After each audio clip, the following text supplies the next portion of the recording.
بسم الله الرحمن الرحيم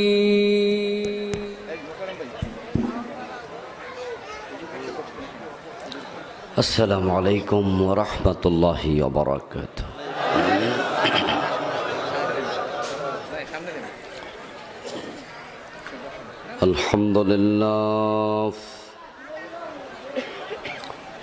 الحمد لله نحمده ونستعينه ونستغفره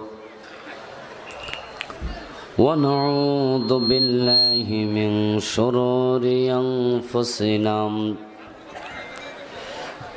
ومن سيئات أعمالنا من يهد الله فلا مضل له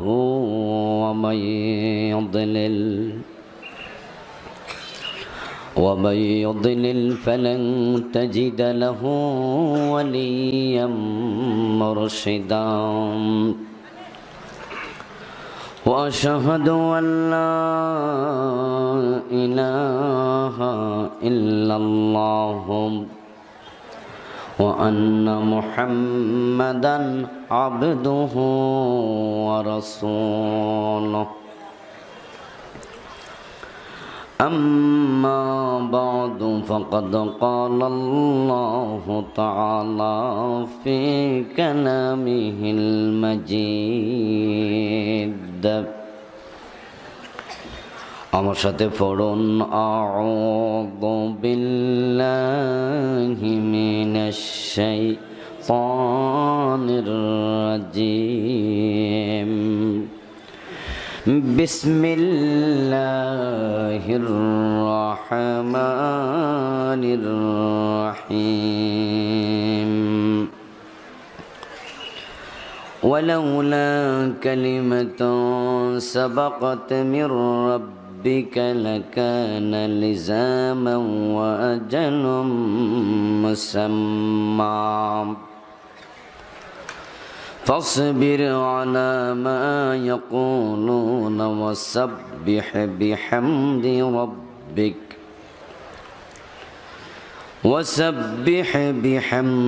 ربك قبل طلوع الشمس وقبل غروبها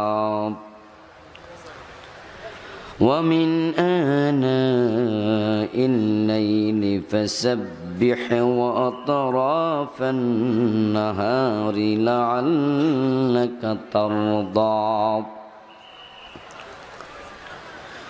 ولا تمدن عينيك إلى ما متعنا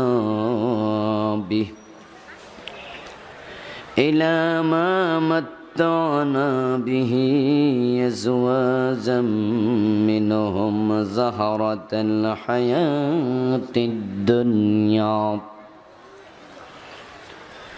لنفتنهم فيه ورزق ربك خير وأبقى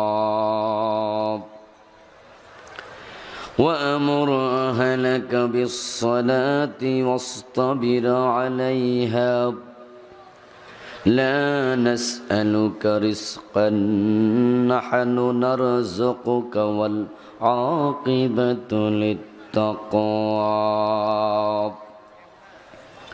صدق الله العظيم. قال النبي صلى الله عليه وسلم ما أعطي أحد عطاء خيرا أوصى من الصبر أو كما قال النبي عليه الصلاة والسلام. সকলে মেহেরবানি করে দরুদ ইব্রাহিম পড়ুন। আল্লাহুম্মা সাল্লি আলা মুহাম্মাদিন ওয়া আলা আলি মুহাম্মাদ কামা সাল্লাইতা আলা ইব্রাহিম ওয়া আলা আলি ইব্রাহিম ইন্নাকা হামিদুম মাজিদ। আল্লাহুম্মা বারিক আলা মুহাম্মাদিন ওয়া আলা আলি মুহাম্মাদ كما باركت على إبراهيم وعلى آل إبراهيم إنك حميد مجيد اللهم صل وسلم وبارك عليه চোফাইর উচ্চ বিদ্যালয় প্রাঙ্গণে আয়োজিত আজকের 24তম 10 দিন ব্যাপী তাফসীরুল কোরআন মাহফিলের আজকের নবম দিনের মুআজ্জাজ মুকাররম সম্মানীয় সভাপতি, আপনাদের এলাকার কৃতি সন্তান, বিশিষ্ট আলেমে দ্বীন, তেজগাঁও সরকারি উচ্চ বিদ্যালয়ের সম্মানীয় সিনিয়র শিক্ষক, তেজগাঁও জামে মসজিদের সম্মানীয় খতিব মুহতারাম মাওলানা মোতাহার আলী সাহেব, আল্লাহ তাআলা হুজুরের নেক হায়াত দারাজ করুন। আজকের মাহফিলে আমার পূর্বে অত্যন্ত চমৎকারভাবে কোরআন এবং হাদিস থেকে আলোচনা করেছেন বিশিষ্ট মুফাসসির কোরআন মুহতারাম মাওলানা ওমর ফারুক মুজাহিদি সাহেব, মুহতারাম মাওলানা জুবায়ের আহমদ মুহাজিরি সাহেব সহ উপস্থিত অন্যান্য সম্মানীয় উলামায়ে কেরাম, ইসলাম প্রিয় তাওহীদি জনতা, পর্দার অন্তরালের সতী সাধবী মা ও বোনেরা, আপনারা কেমন আছেন? আলহামদুলিল্লাহ ভালো আছি। আল্লাহ আমাদের সকলকে ভালো রাখুন, সুস্থ রাখুন, ঈমানের সাথে রাখুন, বলুন আমিন। তো যারা বসে আছেন তারা তো ভালো থাকবেনই, বসার জায়গা পাইছেন, পা ছড়াইয়া দিছেন, আবার জুতাও রাখছেন পাশে, এরপরে সামনে এক বিগত, ডান পাশে এক বিগত, বাম পাশে 4 আঙ্গুল ফাঁকা রাখছেন। আর যারা দাঁড়ায় আছে হেরা কেমন আছে? ওরা কি আপনাদের মতো ভালো আছে? দাঁড়ায় দাঁড়ায় আসলে কি 1.5-2 ঘন্টা তাফসীর শোনা সহজ? একটু কঠিন। আপনারা যদি এই জুতা টুতে একটু ঘুষাইয়া ফাঁকা জায়গায় একটু ফিল আপ করতেন, তাহলে আপনার ক্ষতি না হলেও আরেকজন মুসলমানের কিছু উপকার হতো। হাদিস হলো, ইন্নাল্লাহা ফি আউনিল আবদি মা দামাল আবদু ফি আউনি আখি। বান্দা যখন তার ভাইয়ের উপকার শুরু করে, আল্লাহ তার উপকার শুরু করে। কোরআনে আছে, যখন তোমাদের বলা হয় প্রশস্ত করে দাও, জায়গা দাও, তোমরা যদি জায়গা দাও অন্যকে, আল্লাহ জান্নাতে তোমাকে জায়গা দেবেন। সুবহানাল্লাহ। এই ফজিলতটা নেওয়া দরকার আছে না নাই? এখন ওই ভাইয়েরা দেখেন, ওনারা কি উড়াল দিয়ে আসতে পারবে মাঝখানে? আপনারা সামনে এবং একটু একটু ডান, এদিকে আমার ডানে একটু মেহরবানি করে একটু নড়ে চড়ে বসুন প্লিজ। একটু জিকিরের সাথে লা ইলাহা ইল্লাল্লাহ, সবাই সবাই নড়বেন। আর আপনারা যারা ওয়াজ শুনতে আসছেন, চান্স কাজে লাগান, সুযোগ জীবনে বারবার আসে না, এই সুযোগ এখনই কাজে লাগান। জিকির করুন লা ইলাহা ইল্লাল্লাহ, লা ইলাহা ইল্লাল্লাহ, লা ইলাহা ইল্লাল্লাহ।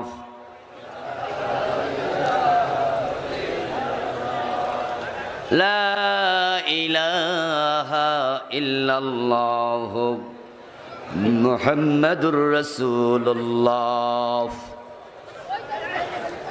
আল্লাহ তাআলার পবিত্র দরবারে হাজারো কোটি শুকরিয়া জ্ঞাপন করছি, যে মহান মনিব অত্যন্ত মেহেরবানি করে কোরআনের এই মাহফিলে আমাদেরকে হাজির হওয়ার তৌফিক দিলেন, আমাদেরকে সুস্থতা দিলেন, নিরাপদে রাখলেন। পৃথিবীতে এমন অনেক মুসলিম দেশ আছে, অথবা অমুসলিম দেশের এমন অনেক মুসলমান আছে যারা একসাথে বসে কোরআনের কথা শোনার কোনো পরিবেশ নাই। কাশ্মীরে মুসলমান ঘর থেকে বের হতে পারছে না, তাদের বিদ্যুৎ সংযোগ cancel, gas line cut off, মোবাইলের নেটওয়ার্ক নাই, কারফিউ চলছে, 1.5-2 মাস হয়ে গেল, ঘর থেকে বের হওয়ার কোনো পরিবেশ নাই। সিরিয়া তেল সমৃদ্ধ ইসলামী রাষ্ট্র, মুসলিম রাষ্ট্র, আজকে সেটা হয়ে গেছে একটা বিরান এলাকা, ধ্বংসস্তূপের এলাকা। সিরিয়া ইয়ামানের মানুষগুলো আমি গত হজেও দেখেছি মক্কার রাস্তায় ভিক্ষা করছে। এইভাবে পৃথিবীর কত জায়গার মুসলমান কত বিপদে আছে। মায়ানমারের মুসলমানেরা জান নিয়া কোন রকমে ফালাইয়া বাংলাদেশে এখন উদ্বাস্তু 10 লাখেরও বেশি। আল্লাহ কি চাইলে এমন বিপদে আমাদেরকেও ফালানোর ক্ষমতা আল্লাহর আছে না নাই?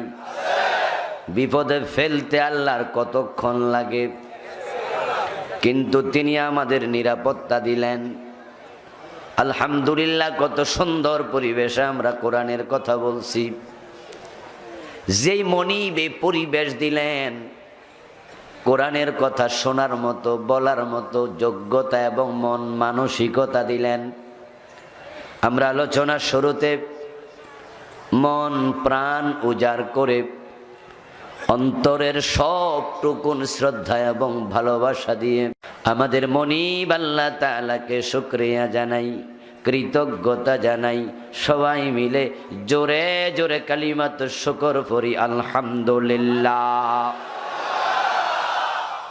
দুরুদ ও সালাম বিশ্ব নবী সাইয়্যিদুল মুরসালিন, ইমামুনা কুদওয়াতুনা, হাবিবুনা সানাদুনা, তবিবু কুলুবিনা, মুহাম্মাদুর রাসূলুল্লাহ সাল্লাল্লাহু আলাইহি ওয়াসাল্লামের উপর সাহাবায়ে কেরাম ও শুহাদায়ে জামের আলা ইল্লিয়িন আল্লাহ তাআলার কাছে কামনা করছি, বলুন আমিন।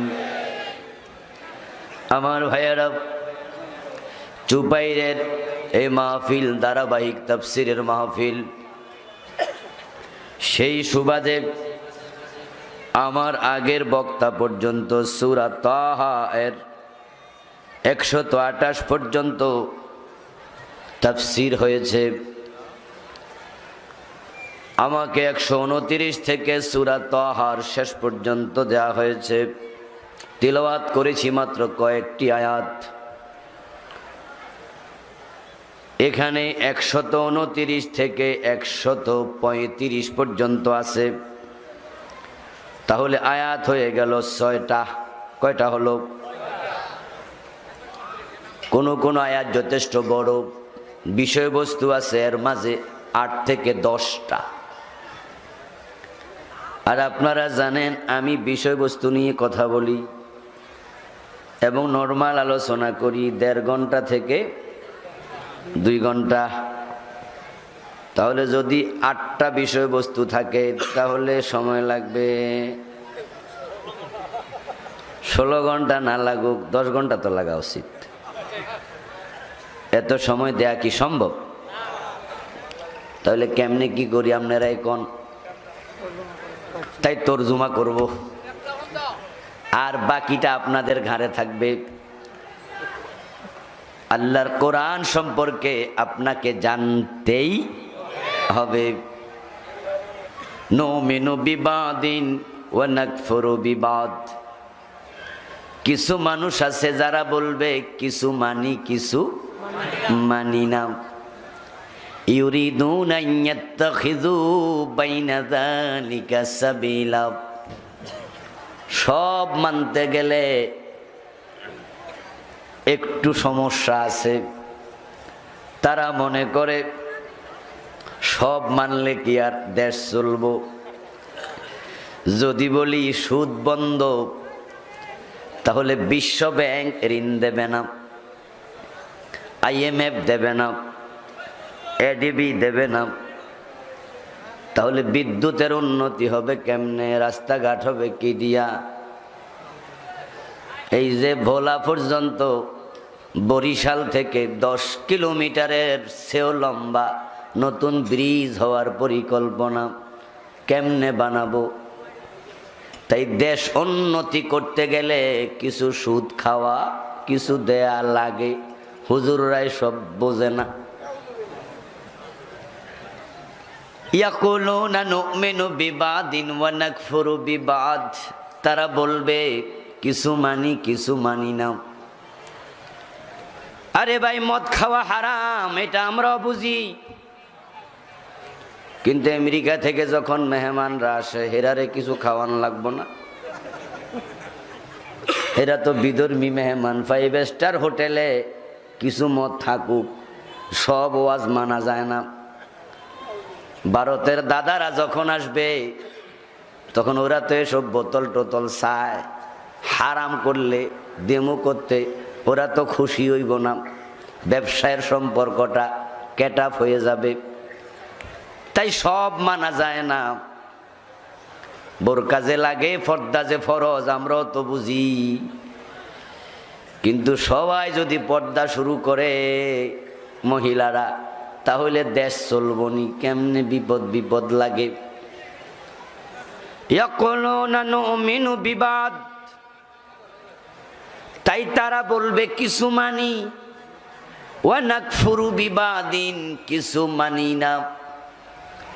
ইউরিদুনা আন ইয়াত্তাখিযু বাইনা যালিকা সাবিলা, তারা মাঝামাঝি রাস্তা খোঁজে। আল্লাহ বলেন, যারাই মাঝামাঝি খোঁজো, কিছু মানবা কিছু মানবা না, উলাইকা হুমুল কাফিরুনা হাক্কা, এগুলো হলো অরিজিনাল কাফের। কে বলতেছে? দোষ আমার? আমার ভাইয়েরা, কোরআন আপনাকে পড়তে হবে, আপনাকে জানতে হবে, সবটাই মানতে হবে। একদিনের তাফসিরে এত আয়াত সম্পর্কে বলা কোয়াইট ইম্পসিবল। কোরআন এমন এক কিতাব যেটার এক একটা এমন শব্দ আছে যা নিয়ে কয়েকদিন তাফসির করলো তার তাফসির শেষ হবে না। এটা এমন এক কিতাবের নাম যেই কিতাবের তাফসির প্রসঙ্গে আল্লাহ নিজে বলছেন, যদি পৃথিবীর সব পানি কালি হতো, সব গাছ কলম হতো, আর এই কালি কলম দিয়া কোরআনের কথা ব্যাখ্যা লেখা শুরু হয়ে যেত, কালি শেষ হবে, কলম ক্ষয় হয়ে যাবে, কোরআনের ব্যাখ্যা শেষ হবে না।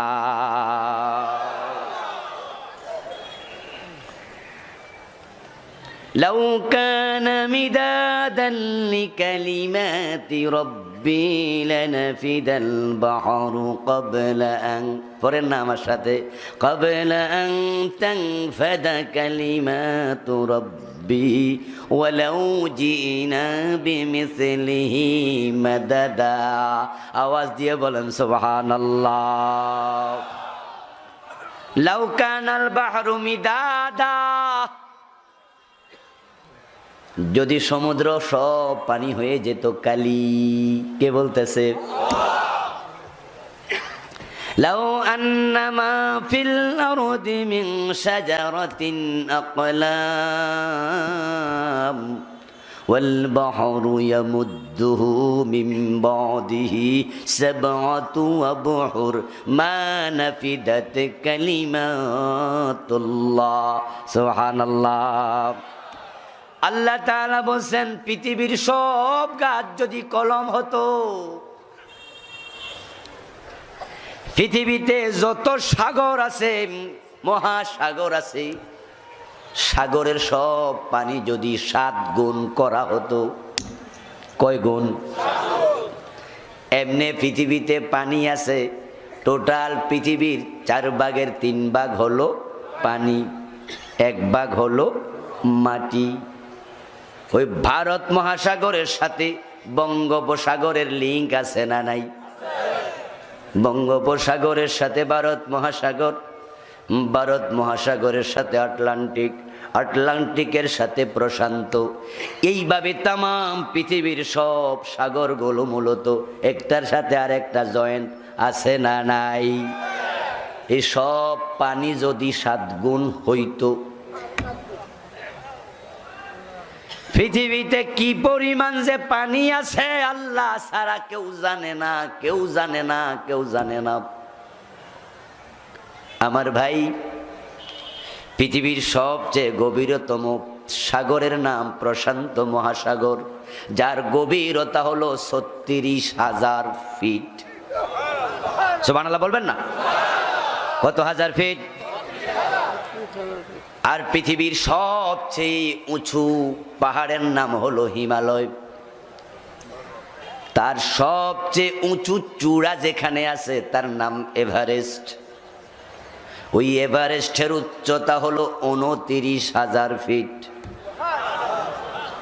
মহাসাগরের গভীরতা কত হাজার? 36,000 ফিট। এভারেস্টের উচ্চতা কত হাজার? 29,000 ফিট। পুরাটা হিমালয় যদি প্রশান্ত মহাসাগরের ওই গভীরতম স্থানে ছেড়ে দেয়া হতো, ডুবিয়ে দেয়া হতো, পুরা হিমালয় ডুবে যাবে। তারপরেও তার উপরে পানি থাকবে 7,000 ফিট। এই যে মেঘ দেখা যায় আকাশে, মেঘমালা ওরে, ওই মেঘ সমতল ভূমি থেকে 5 থেকে 6,000 ফিট উপরে। 7,000 ফিট বাড়ির কাছের কথা না, 7,000 ফিট মানে মেঘমালারও উপরে। 29,000 ফিট হিমালয় মানে কি? মালয়েশিয়া টুইন টাওয়ার যারা দেখেছেন, মালয়েশিয়ার টুইন টাওয়ারের পাশে দাঁড়ায় মালয়েশিয়ার ওই টুইন টাওয়ারের চূড়া যদি কেউ দেখতে চায়, যদি 10 হাত দূরে দাঁড়ায়ও দেখতে চায়, তারও মাথার টুপি খোলা লাগবে। টুপি না খুলে এইভাবে না দেখলে চূড়া দেখবে না। আর যদি 3, 4, 5 হাত দূর থেকে দেখতে চায়, তারে মাটির মাঝে শুইয়া তারপরে চাওয়া লাগবো। উচ্চতার কয় ফিট? হিমালয় পর্বত 29,000 ফিট। নেপালে হিমালয় দেখতে গিয়েছিলাম 7,500 ফিট উপরে। রাতের বেলায় হোটেলে ছিলাম, সকাল বেলা হিমালয় দেখা যাবে সূর্য যখন উঠবে তখন। দূর থেকে তাকিয়ে দেখছি অনেক দূরে হিমালয়, মনে হয় আকাশের সাথে লেগে আছে, অথচ মাত্র 29,000 ফিট। আর সমুদ্রের গভীরতা কত বেশি! যদি পুরা হিমালয় ডুবাইয়া দেন তারপরও থাকবে আরো 7,000 ফিট। আর আল্লাহ তাআলা বলেন এই সব পানি যদি 7 গুণ হয়ে যেত, সুবহানাল্লাহ পড়বেন। পৃথিবীতে নদী আছে 1200-র মতো। কত? সাগর আছে 151টা। উপসাগরের সংখ্যা আরো বেশি। মহাসাগর আছে 7টা নাকি 5টা? 7টা। মহাদেশ হলো 7টা, মহাসাগর আছে 5টা। আমার মুসলমান ভাই শুনুন, বাংলাদেশে একটা মহাসাগরও নাই, বাংলাদেশে কোনো সাগরও নাই। যেটা আছে কক্সবাজার, এটা হলো উপসাগর, সাগরের চেয়ে আরো ছোট, বঙ্গযোগ উপসাগর। কিন্তু যারা সেটা দেখার জন্য গেছেন কক্সবাজারে দাঁড়াইয়া, যখন ওই সাগরটা দেখছেন ওই পার দেখা যায়নি। কোথায় যে আছে আল্লাহ জানে, ওই পার দেখা যায় না। শ্রীলঙ্কার কলম্বোতে অ্যাডামস পিক দেখার জন্য গিয়েছিলাম আরো কয়েক বছর আগে। কলম্বো হলো একটা দ্বীপ, ঘুরতে গিয়া ড্রাইভারকে বললাম একবারে লাস্ট পয়েন্টে নেও। নেয়ার পরে বলে স্যার আর জমিন নাই, সব সাগর। নাম কি এই সাগরের? বাম ইশারা দিয়ে কয় এটা হচ্ছে ইন্ডিয়ান ওশান, ভারত মহাসাগর। ডান ইশারা দিয়া কয় এটা হলো আমনের গো বাংলাদেশেরটা, বে অফ বেঙ্গল। অবাক হয়ে জিজ্ঞাসা করলাম তোমাদের শ্রীলঙ্কা আমাদের বঙ্গোপসাগর এসে গেছে? কই জি, এখান থেকে নৌকা ওঠেন ডাইরেক্ট চিটাং। আপনি ভাবছেন বঙ্গোপসাগর বাংলাদেশের, বিস্তৃতি শ্রীলঙ্কা পর্যন্ত, এর সাথে ভারত মহাসাগরের লিঙ্ক, প্রশান্ত আটলান্টিক সব। এবার সব পানি যদি একত্র করেন কত হবে ভাবুন। আল্লাহ কয় সেটা যদি 7 গুণ হয়, ওই সাগরের পানি দিয়া যত গাছ আছে সব গাছ যদি কলম বানাও, সুবহানাল্লাহ পড়েন ভাইয়া, কি পরিমাণ গাছ পৃথিবীতে আছে। কিছু আন্দাজ যদি করতে চান সাতক্ষীরা দিয়া অথবা খুলনা দিয়া আমাদের সুন্দরবনে একটু যান।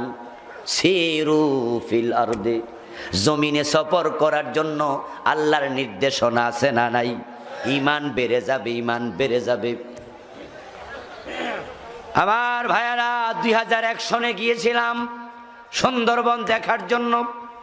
1-2 কিলো ভিতরে ঢুকেছিলাম। গাছ যে কি পরিমাণ আছে কল্পনা করতে পারবেন না। পৃথিবীর সবচেয়ে বড় জঙ্গলের নাম হলো আমাজন। রিপোর্টে পড়লাম আমাজনে এমন এলাকাও আছে গাছগাছালি এত ঘন, পত্র পল্লবে ঢাকা, শত শত বছর সূর্যের আলো জমিনে পড়ে নাই। একটা বানর যদি হেঁটে হেঁটে যেতে চায় কয়েকশো মাইল হেঁটে যেতে পারবে, লাফ দেয়া লাগবে না। গাছ আছে কত, সব গাছ যদি কলম হয়, 7 গুণ পানি যদি কালো হয়, আমার আল্লাহ বলেন আমার কালেমার ব্যাখ্যা যদি লেখা শুরু হয়, মানাফিদাত কালিমাতুল্লাহ, আল্লাহর কালামের ব্যাখ্যা শেষ হবে না।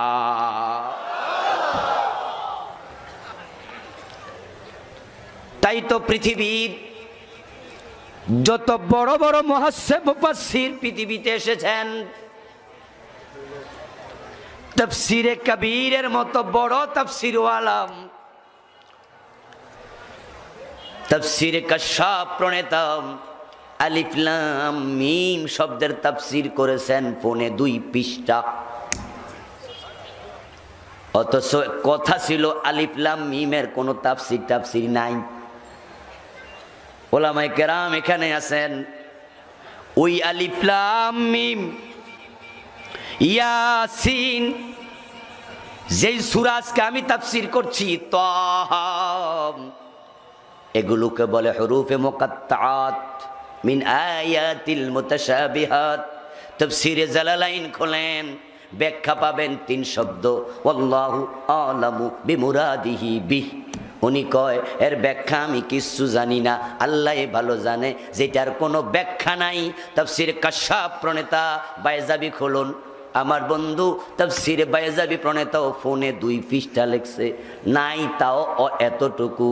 আর যেটার তাফসীর হয় সেটা কতটুকু?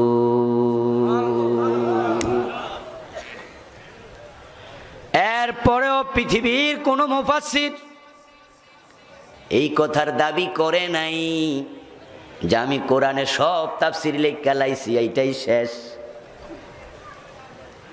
এটা দাবি করার কোনো সুযোগ নাই। এর কারণ কোরআন কখনো পুরান হবে না, কোরআন চিরসতেজ, এটা চিরযৌবনা, প্রতিটা যুগের সাথে 100% মিলতে থাকবে। বিশ্বনবীর পরে এ কোরআনের তাফসীর সবচেয়ে বেশি যিনি জানতেন, যাকে রাইসুল মুফাসসিরিন বলা হয়, রাসূলের স্বাস্থ্য ভাই হযরত আব্দুল্লাহ ইবনে আব্বাস রাদিয়াল্লাহু তাআলা আনহুমা বলেন, আল কোরআন ইউফাসসিরুহুজ জামান, যুগ যত আগাবে কোরআনের ব্যাখ্যা ততই হতে থাকবে।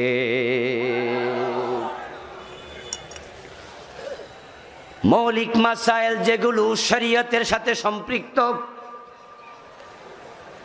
যেমন নামাজ 5 ওয়াক্ত ফরজ, এটা কখনো 6 ওয়াক্ত কথা বলেন হবে। রোজা বছরে কয় মাস ফরজ? কখনো 1.5 মাস হবে। এটার ব্যাখ্যার নাই, এটা শেষ। কিন্তু কোরআনের সব আয়াত কি শরীয়তের মাসালা? ইতিহাসের আয়াত আছে না নাই? কথা বলেন না কেন? বা সাহিত্যের আয়াত আছে না নাই? ভূগোলের আয়াত আছে না নাই? বিজ্ঞানের আয়াত মোটেও নাই। বরং এটা তো বিজ্ঞানের উৎস। ইয়াসিন ওয়াল কুরআনিল হাকিম, আল্লাহ নিজে বলেন আমি বিজ্ঞানময় কোরআনের কসম করলাম। সুবহানাল্লাহ। এটার মাঝে বিজ্ঞানে ভরা।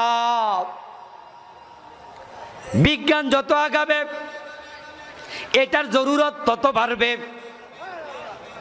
আল্লামা সাইদি হাফেজাহুল্লাহ উনার একটি বক্তব্য উনি বলেছিলেন, কেমব্রিজ ইউনিভার্সিটি উনি দেখতে গিয়েছিলেন লন্ডনে। কেমব্রিজ ইউনিভার্সিটিতে গবেষণাগারে গিয়ে দেখেন গবেষকদের টেবিলের মাঝে কোরআনের ইংরেজি ভার্সন, ইংরেজি অনুবাদ। প্রায় গবেষকের টেবিলে 1 খণ্ড ইংরেজি কোরআন।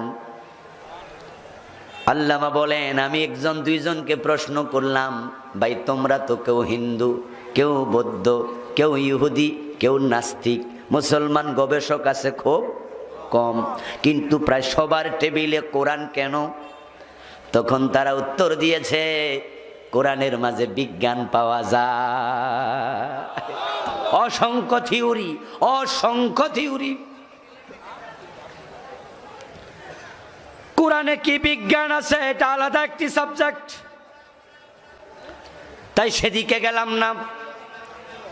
যেহেতু কোরআনের মাঝে বিজ্ঞান আছে, কোরআন বিজ্ঞানের উৎস, তাই বিজ্ঞানের আবিষ্কার যত বাড়বে কোরআনের প্রয়োজন ততই বাড়বে। কিয়ামত পর্যন্ত বন্ধু এর ব্যাখ্যা করে শেষ করা যাবে না। এখন আমাকে দিছে যে আয়াতগুলো, ব্যাখ্যার কি করব? আমি আগে একটু অনুবাদ শোনাই, তারপরে 2-1টি জায়গা থেকে কিছু কথা বলবো ইনশাআল্লাহ। আল্লাহ তাআলা বলছেন ওয়ালাউলা কালিমাতুন সাবাকাত মির রাব্বিকা লাকানা লিজামা। এই আয়াতের প্রসঙ্গটা ছিল বদরের যুদ্ধে। 70 জন কাফের মারা গেল, 70 জন বন্দী হয়ে আসলো। ওই বন্দীদের মাঝে নবী মুহাম্মাদের আপন চাচা হযরত আব্বাসও ছিলেন। নিজের মেয়ের জামাই, বড় মেয়ের জামাই জয়নবের স্বামী আবুল আসও ছিল। তারা কাফের ছিল, পরে মুমিন হয়েছে, অ্যারেস্ট হয়েছে। হযরত আব্বাস রাদিয়াল্লাহু তাআলা আনহু গা গতরে একটু মোটা ছিলেন। টেবিল ফ্যানটা আমার দিকে দেয়া যায় না? এমন জায়গা থেকে দিও যেন আমার গায়ে লাগে আর কি। হযরত আব্বাস রাদিয়াল্লাহু তাআলা আনহু মোটা ছিলেন, যুদ্ধবন্দী হয়ে এসেছে, গায়ের জামাটা ছিঁড়ে গেছে। রাসূলের সামনে চাচার গায়ে জামা নাই, আর যার ফ্যাট একটু মোটা, একটু বড় ফ্যাটওয়ালা, যদি গেঞ্জি টেঞ্জি গায়ে না দে দেখতে একটু কেমন কেমন, খুব বেশি সুন্দর সুন্দর লাগে। ফ্যাট মোটা হলে যদি গেঞ্জি টেঞ্জি গায়ে না থাকে দেখতে একটু অডট লাগে, অসুন্দর লাগে। আর যাই হোক, বাবার ভাই, গায়ের মাঝে একই রকমের রক্ত আছে না নাই?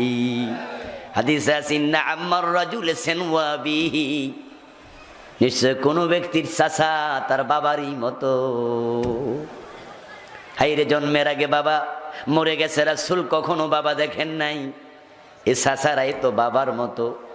আপনারাই বলুন তো, চাচারে দেখলে বাবার কথা মনে হয় কি না? বিশেষ করে যাদের বাবা নাই, তাছাড়া চাচারে দেখলেই মনে হয় আমার বাবার ছবি হাঁটতেছে।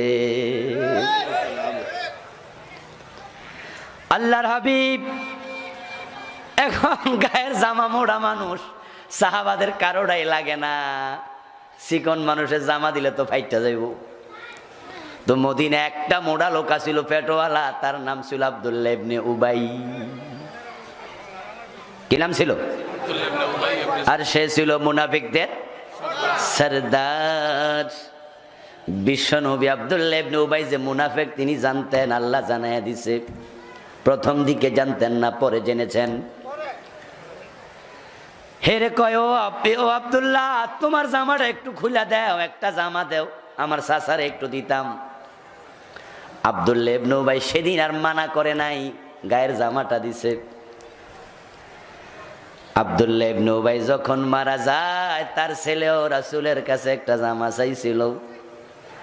সহিহ বুখারীতে কিতাবুত তাফসীর পড়বেন, সূরা তাওবার পাবেন। আব্দুল্লাহ ইবনে উবাইর ছেলে বলেছে, হুজুর, আমার বাবার তো আমল ভালো নয়, কবরে শোয়াইলে তো মারামারি শুরু হইয়া যাইব।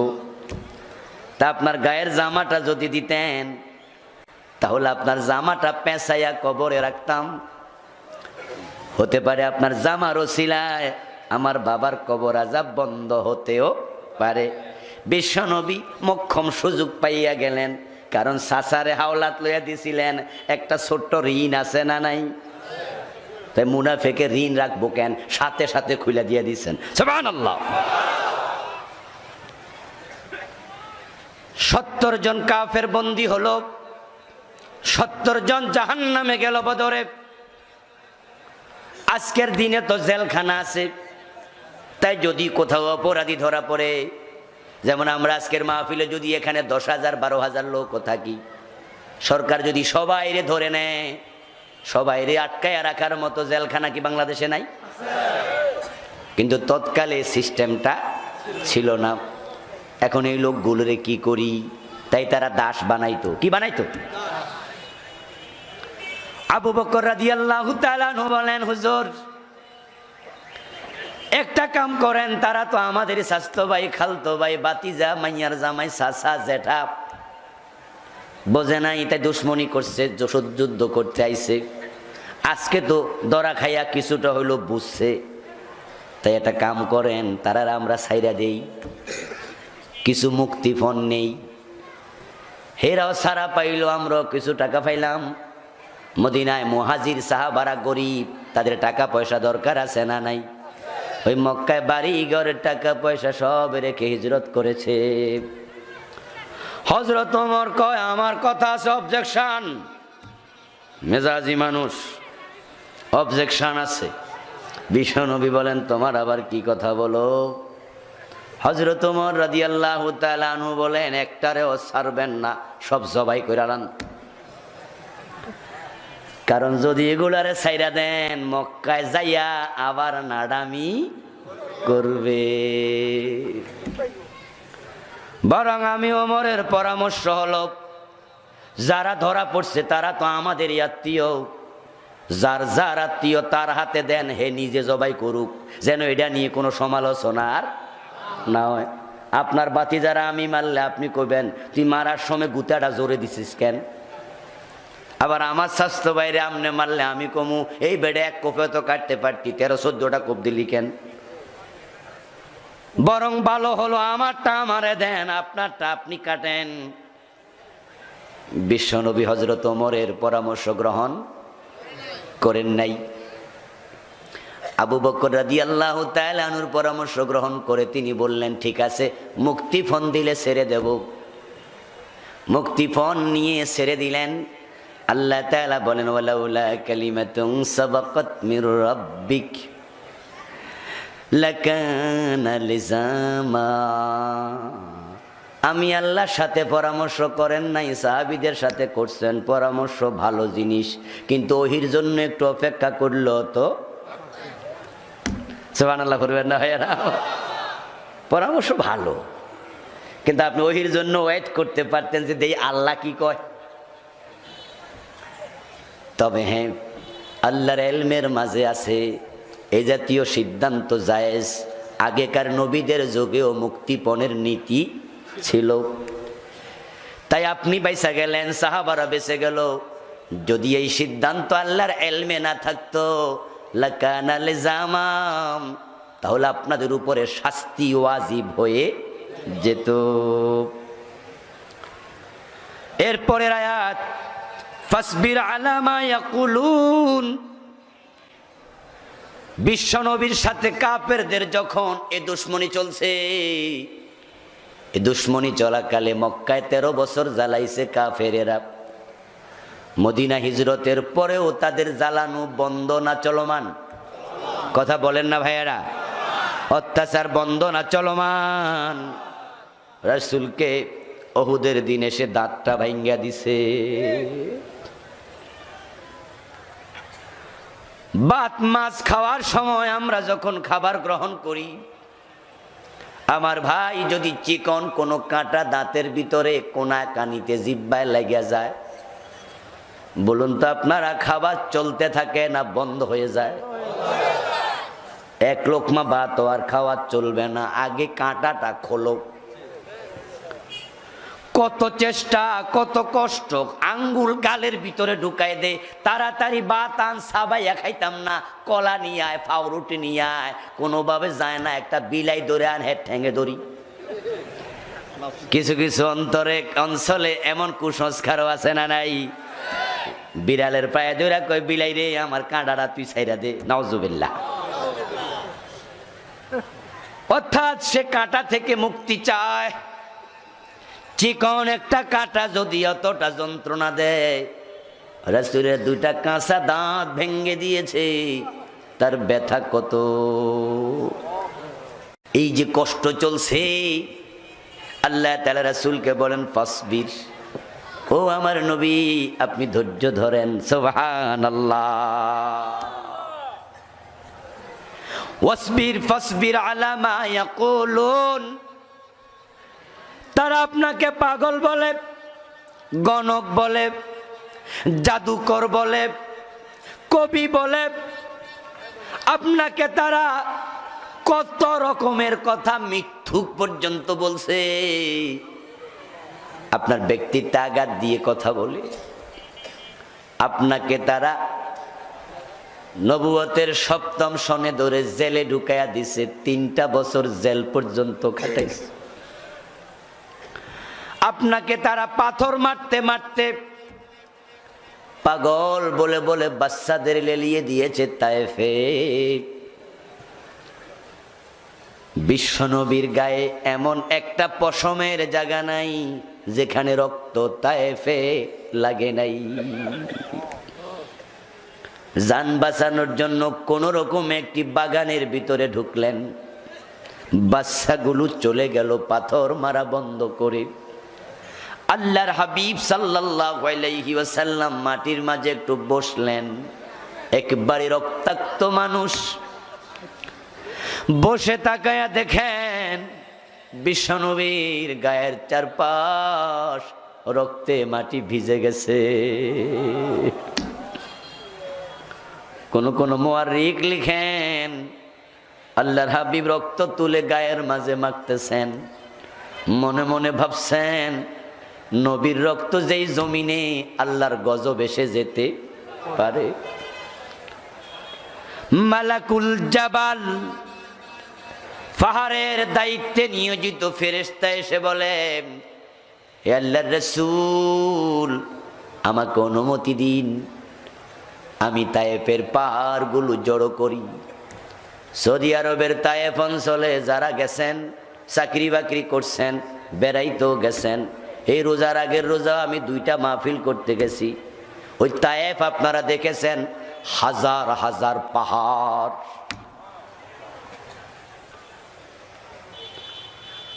কয় আপনি আমার অনুমতি দেন, আমি ওই পাহাড়গুলোকে এইভাবে জড়ো করে ধাক্কা মারি, সবটির মাটির সাথে পিষা দেই। বিশ্বনবী বলেন, লাম উবআস লাআনা ইন্নামা বুইস্তু রাহমা, আমি গজব দেওয়ার জন্য, লানত করার জন্য, ধ্বংস করার জন্য আসি নাই, আমারে আল্লাহ রহমাতুল লিল আলামিন বানায়া পাঠাইছে। আল্লাহ বলে, ও নবী এই জুলুম অত্যাচারের মোকাবেলায় আপনার কাজ হবে আপনি ধৈর্য ধরেন। কোরআনের কথা বলতে গেলে, ইসলামের কথা বলতে গেলে বিপদ মুসিবত আসার সম্ভাবনা আছে না নাই? এটাই নিয়ম। ফাসবির কামা সাবারা উলুল আজমি মিনার রাসূল।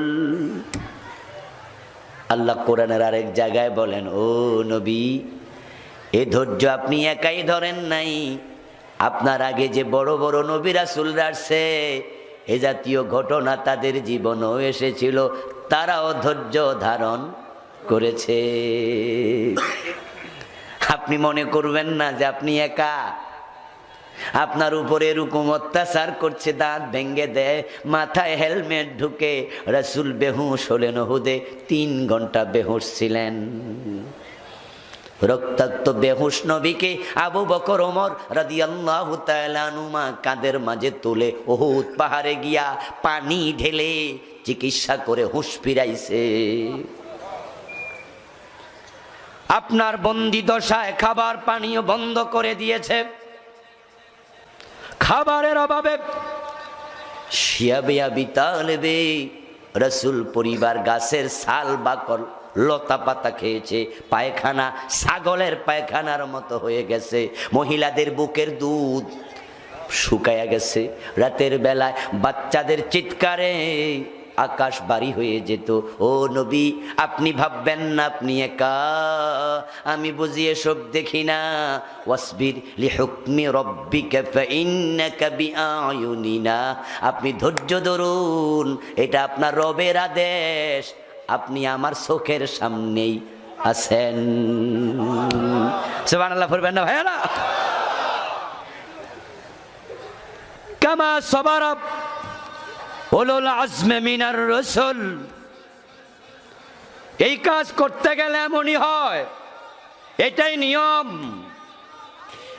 এই কাজ করতে গিয়ে ইব্রাহিম নবীরে আগুনে পড়া লাগছে। এই কাজ করতে গিয়ে ইউনূস নবীকে মাছের পেটে ঢোকা লাগছে। এই কাজ করতে গিয়ে জাকারিয়া আলাইহিস সালাম 2 টুকরা হওয়া লেগেছে।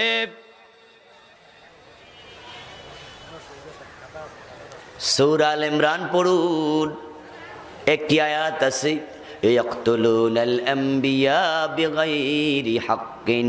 তারা অন্যায়ভাবে আল্লাহর নবীদেরকে হত্যা করেছে, হত্যা জবাই করেছে। এই আয়াতের ব্যাখ্যা তাফসীরে কাশফ পনেতা হাদিস এনেছেন।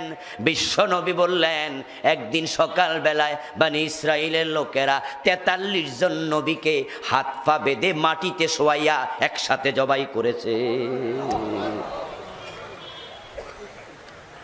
ওয়াসবির, ধৈর্য ধরেন, কামা সাবারা উলুল আজমি মিনার রাসূল। যেমন আমার বড় বড় রাসূলেরা ধৈর্য ধারণ করেছে। ইসলামের রাস্তাটাই হলো ধৈর্যের রাস্তা। এখানে বিপদ আসবে, মুসিবত আসবে, দিনের পথে চলা সহজ না। যে ব্যক্তি চলবে সেই বিপদে পড়বে। সহিহ বুখারীতে আল্লাহর হাবিব বলেছেন, আশাদ্দুন নাসি বালাআন আল আম্বিয়া সুম্মাল আমসালু ফাল আমসালু। এ কাজ করেছে যেই নবীরা, বিপদে পড়েছে সেই নবীরা। নবীদের পথে চলবে যারা, পর্যায়ক্রমে বিপদেও পড়বে তারা। এই বিপদের পরিসমাপ্তি ঘটে নাই, চলতেই থাকবে কিয়ামত পর্যন্ত। বড় বিপদের রাস্তায় চাপ।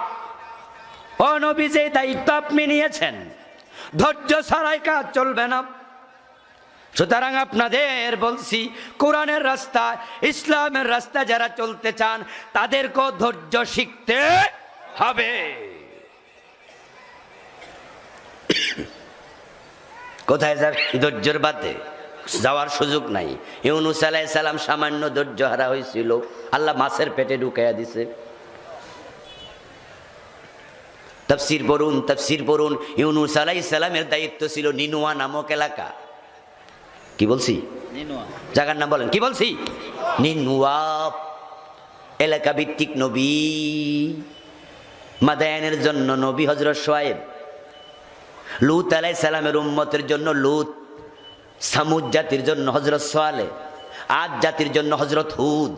এইভাবে এলাকা ভিত্তিক, কওম ভিত্তিক, গোত্র ভিত্তিক নবী, যার দায়িত্ব যেখানে কাজ করবে সেখানে। আজকে রাতের বেলা এখানে আমার মাহফিল, ঠিক না?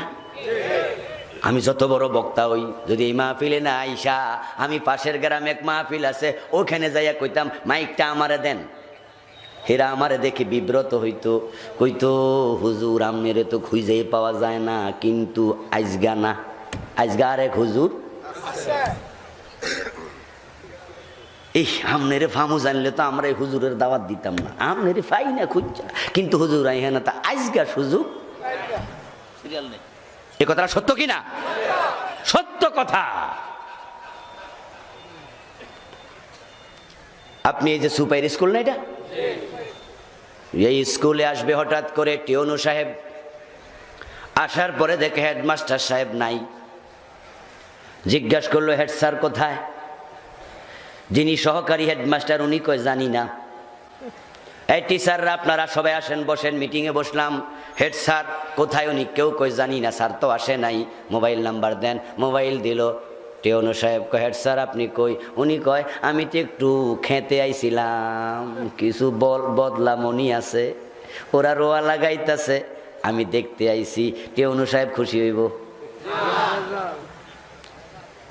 ওনার সিগনেচারের জায়গায় লাল কালির সম্ভাবনা আছে না নাই? এই মুহূর্তে আপনার দায়িত্ব খেতে রাইলে না, আপনার দায়িত্বটা স্কুলে।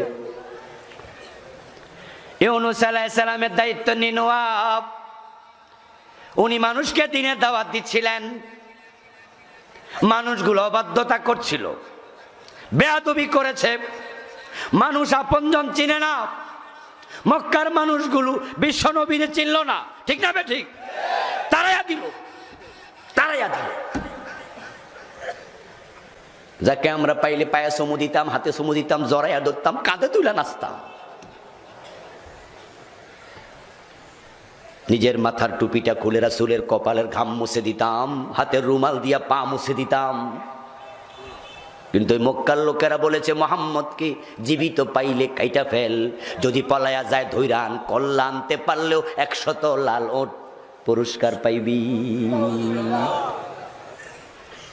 আল্লাহ আফসোস করে বলে ইয়া হাসরাতান আলাল ইবাদি মা ইয়াতিহিম মির রাসূলিন ইল্লা কানু বিহি ইস্তাহজিউন।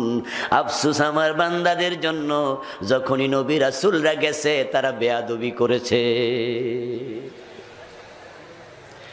হযরত ইউনূস আলাইহিস সালামের সাথে করলো বেয়াদবি। ইউনূস আলাইহিস সালাম রেগে গেলেন, একটু রেগে গেলেন। রেগে গিয়ে বললেন তোরা গজবের জন্য প্রস্তুতি নে, 3 দিনের ভিতরে গজব আসবে। উনার মনে মনে একটা চিন্তা হলো আমি বদদোয়া দিমু, তাই তো আসবে, ফিরাইব কেডা? 3 দিনের ভিতরে গজবের জন্য রেডি হও। এই কথা বলে তিনি এলাকা থেকে চলে আসলেন নিজের ঘরে। একদিন চলে গেলে সে তিনি অপেক্ষা করছেন গজব আসবে, বদদোয়া তো দিছি। একদিন চলে গেছে কিন্তু গজবের কোনো কথা বলে না। হযরত নূহ নবীকে বদদোয়া দেয় নাই, রব্বি লা তাযার আলাল আরদি মিনাল কাফিরিন দাইয়ারা। অস্থির হইয়া কয়ে দিছে আল্লাহ তুমি একটা কাফের বাঁচাইও না। আল্লাহ প্লাবন দিয়া সবটিরে পানিতে ডুবাইয়া দিছে। ইউনূস আলাইহিস সালাম দ্বিতীয় দিন চলে গেল। কিরে গজব তাইয়ে না, ঘটনা কি? তৃতীয় দিন সকাল বেলায় ওই এলাকার লোকেরা দেখছে আকাশটা কেমন কেমন লাল লাল দেখা যায়, অন্য দিনের আকাশের মতো আজকের আকাশ না। মনে হচ্ছে যেন আকাশ থেকে এই রক্ত পড়বে, আকাশ থেকে এই বিপদ আসতেছে। তারা ভয় পেয়ে গেছে। লোকজন কয় কিরে আকাশ এমন কেন? তখন যারা একটু বুদ্ধিমান তারা কয় বোঝো নাই ইউনূসের লগে কি করছো? হেনা কইছে 3 দিন, আমার মনে হয় বিকাল আইতে আইতে খবর। তখন তারা বলল কি করা যায় তাহলে? পরামর্শ করে সিদ্ধান্ত নিল, একটা কাজ করো, বিকালের আগে ইউনুসের বাড়িতে চলো, আমরা সরি বলবো, তাওবা করব, ওর কথা মেনে নেব। লোকজন কয় দেরি নাই আর চলো, কিন্তু সামনে অনেক দূর উনার বাড়ি, পথিমধ্যে যদি অন্য যারা আছে ইউনুসকে মানে না, তারা যদি শোনে আমরা ইউনুসের উপর ঈমান আনতে যাচ্ছি, ওরাও আমাদেরকে লাঠি লইয়া দৌড়ানি দেওয়ার সম্ভাবনা আছে না নাই? তাই একটা কাম করো, জন একটা করে তলোয়ার হাতে নাও, যদি কোনো বিপদে পড়ি তাহলে তলোয়ার দিয়ে আপাতত যুদ্ধ করা যাবে। তলোয়ার হাতে নিয়ে লোকজন আসতেছে হাঁকাইয়া। ইউনুস আলাইহিস সালামের বাড়ি থেকে খুব বেশি দূরে না, মোটামুটি কাছে আইসা গেছে। কোনো একজন মুসলমান হযরত ইউনুসকে ভালোবাসে, ওই লোকটা দৌড়াইয়া ইউনুস আলাইহিস সালামের বাড়িতে এসে রিপোর্ট করে, হুজুর ওই যে বদদোয়া দিছেন হেরা সবাই তলোয়ার লইয়া আইতাছে। ইউনুস আলাইহিস সালাম মনে মনে কয় লক্ষণ তো বেশি, কারণ আমি তো কইছি 3 দিন অপেক্ষা করো, এরা তো 3 দিনের মাথায় আইতাছে, এর মানে ওদের সিদ্ধান্ত এমনও তো হইতে পারে বেডা তুই আসলে নবী না, কবুল যেমন হইছে না মাইরি খা, এজন্য মনে আসতেছে। আল্লাহর ওহীর অপেক্ষা করেন নাই, জান বাঁচানোর জন্য বাড়ি থেকে বের হইয়া দৌড় মারছে, চলে যাব নিনোয়া থেকে পাশের এলাকায়। সামনে যাবে বিশাল সাগর, দেখে একটা লঞ্চ মানুষ বোঝাই করা, তিনি উঠলেন সেই নৌকায়। পরের ঘটনা তো আপনারা জানেন, পরে আল্লাহ উনাকে যাইতে দেয় নাই। লঞ্চ সাগরে ডুবা যাওয়ার পরে এরকম কাঁপা শুরু করেছে। লোকজন বলল কি রে, জ্বর নাই, তুফান নাই, পার নাই, ঢেউ নাই, কাঁপে কেন কাঁপে কেন? সেখানে ছিল কয়েকজন জ্যোতিষী, যাদের সাথে জিন শয়তানের সম্পর্ক ছিল। তারা বলল গনে টনে হতে পারে, হতে পারে, আমাদের অভিজ্ঞতা থেকে বলছি, এমন কোন ব্যক্তি নৌকায় উঠেছে যে ব্যক্তি দাস মনিবকে না বলে পালাচ্ছে, মনিবরে না বলে দাস পালাইলে গজব আসে, আমরা অতীত জানি, আমাদের জ্যোতিষ বিদ্যাও তাই বলে। এমন কোন দাস আছে, ওরে বলো, জিজ্ঞাসা করো, কে আছো মিয়া, মনিবরে না বইলা পালাচ্ছিলা, হাত তোলা দেও, তোমার কারণে আমরাও ডুববা যাব। ইউনুস নবীর মনে পড়ে গেছে, ওই দাস আমি ইউনুস, আমার মনিবের সাথে পরামর্শ করি নাই। আপনাদের কাছে একটা মাসালা জানতে চাই, উনার এরিয়া থেকে অন্য জায়গায় যদি উনি চলে যান, গুনাহ হওয়ার সম্ভাবনা আছে না নাই? টেউনু সাহেব এসে দেখে হেডমাস্টার স্কুলে নাই, আরেক জায়গায় বইয়া রইছে, লাল কালি পড়ে গেছে। এখন ইউনুস নবী যদি চলে যান, উনার নামের সামনে লাল কালির সম্ভাবনা আছে না নাই? কিন্তু নবীরা তো মাসুম, নবীরা কি, তাদের জীবনে লাল কালি নাই, কিন্তু চলে গেলে তো লাল কালি পড়ে যাবে। ওই নদীর ওই পাটটা এক এলাকা, এই পাটটা আর এক এলাকা। এখন দুই এলাকার মাঝখানের যে সীমানাম, ওই সীমানা পার হওয়ার আগেই উনাকে নৌকা থেকে ফেলে দেয়া হলো, উনি পড়ে গেলেন, কিন্তু কবিরা গুনাহ থেকে আল্লাহ বাঁচাইয়া দিলেন। এখনো সীমা অতিক্রম হয় নেই। একটা মাছ গিলে নিল, 40 দিন তার পেটে ছিলেন, তারপরে আবার মুক্তি পেয়েছেন, এমন ঘটনা কোরআনে আছে না নাই? হযরত ইউনুস আলাইহিস সালামের ব্যাপারে আল্লাহ বিশ্ব নবীকে কথা বলছে, ওয়ালা তাকুন কাসাহিবিল হুত। সুবহানাল্লাহ, পড়েন সুবহানাল্লাহ। ওয়ালা তাকুন কাসাহিবিল হুত। ও নবী মুহাম্মদ, ওই মাছওয়ালা নবীর মতো ধৈর্যহারা হইও না। আল্লাহ দিনের পথে চলা বন্ধু সহজ না রে, সহজ না। এই পথে চলতে গেলে বিশ্ব নবীর দাঁত থাকে না, এই পথে চলতে গেলে আমির হামজার কলিজা থাকে না, এই পথে চলতে গিয়া ইমাম হুসাইনের কল্লা থাকে না, এই পথে চলতে গেলে তোমাকেও জেলের কাঠগড়িতে যেতে হবে। ওই জেলের কাষ্টে তোমাকেও, ইন্নালিল্লাহ, ওই জেলের কাষ্টে তোমাকেও বন্ধু যেতে হবে। এমনও হতে পারে তোমাকে ফায়ারিং স্কোয়াডে গুলি করা হবে। যদি ধৈর্যহারা হয়ে যাও তাহলে লস আল্লাহর নয়, লস হবে তোমার। এই জন্য আল্লাহ বলে ফাসবির, ধৈর্য ধরো, ধৈর্য। রাসূলুল্লাহ সাল্লাল্লাহু আলাইহি ওয়াসাল্লাম ধৈর্য ধরে থাকলেন। আল্লাহ পাক রব্বুল আলামিন কুরআন মাজিদে বলছেন ফাইন্নাকা বিআয়ুনিনা, আপনি আমার চোখের সামনে। ওয়ালা তাহসাবান্নাল্লাহা গাফিলান আম্মা ইয়ামালুজ জালিমুন, এই জালেমেরা আপনার সাথে কি আচরণ করছে আপনি ভাববেন না আল্লাহ বুঝি দেখে না। ইন্না রাব্বাকা লাবিল মিরসাদ, আল্লাহ ঘাটিতে বসে ওয়েটিং এ আছে, ফলানোর জায়গা নাই। কোথায় যাইবা, কোথায় যাইবা? হযরত মূসা নবীকে মেরে ফেলতে চেয়েছিল ফেরাউন, মূসাকে মারতে পারেনি, ফেরাউন ডুবছে।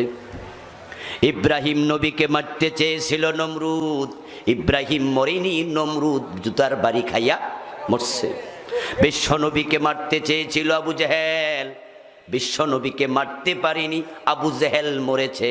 ঠিক যদি ধৈর্য ধরে কোরআনের পথে আমরা থাকতে পারি, আমাদেরকে হেও করবে, শেষ করবে এমন ক্ষমতা দুনিয়ার কারো নাই। আমার মুসলমান ভাইয়েরা, ধৈর্য এক নেয়ামতের নাম। কিসের নাম?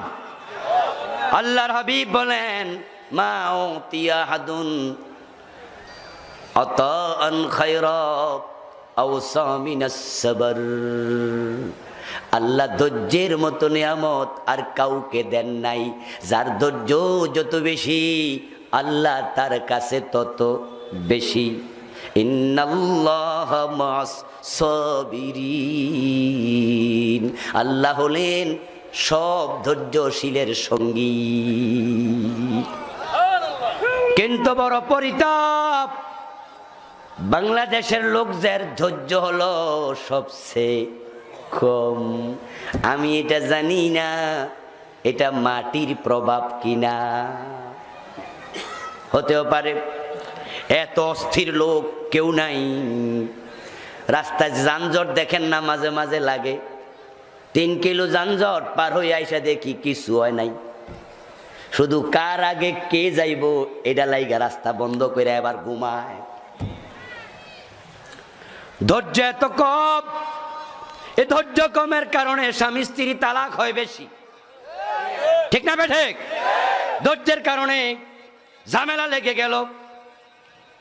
প্রতি মাসেই 2-10টা তালাকের ফতুয়া দেয়া লাগে। মোবাইল পাই। আমার বন্ধু, ধৈর্য যদি থাকতো তালাক হতো না। এবং যারা তালাক দেয় 3-এর কম কেউ দেয় না। বউ তালাক পাইব কয়টা?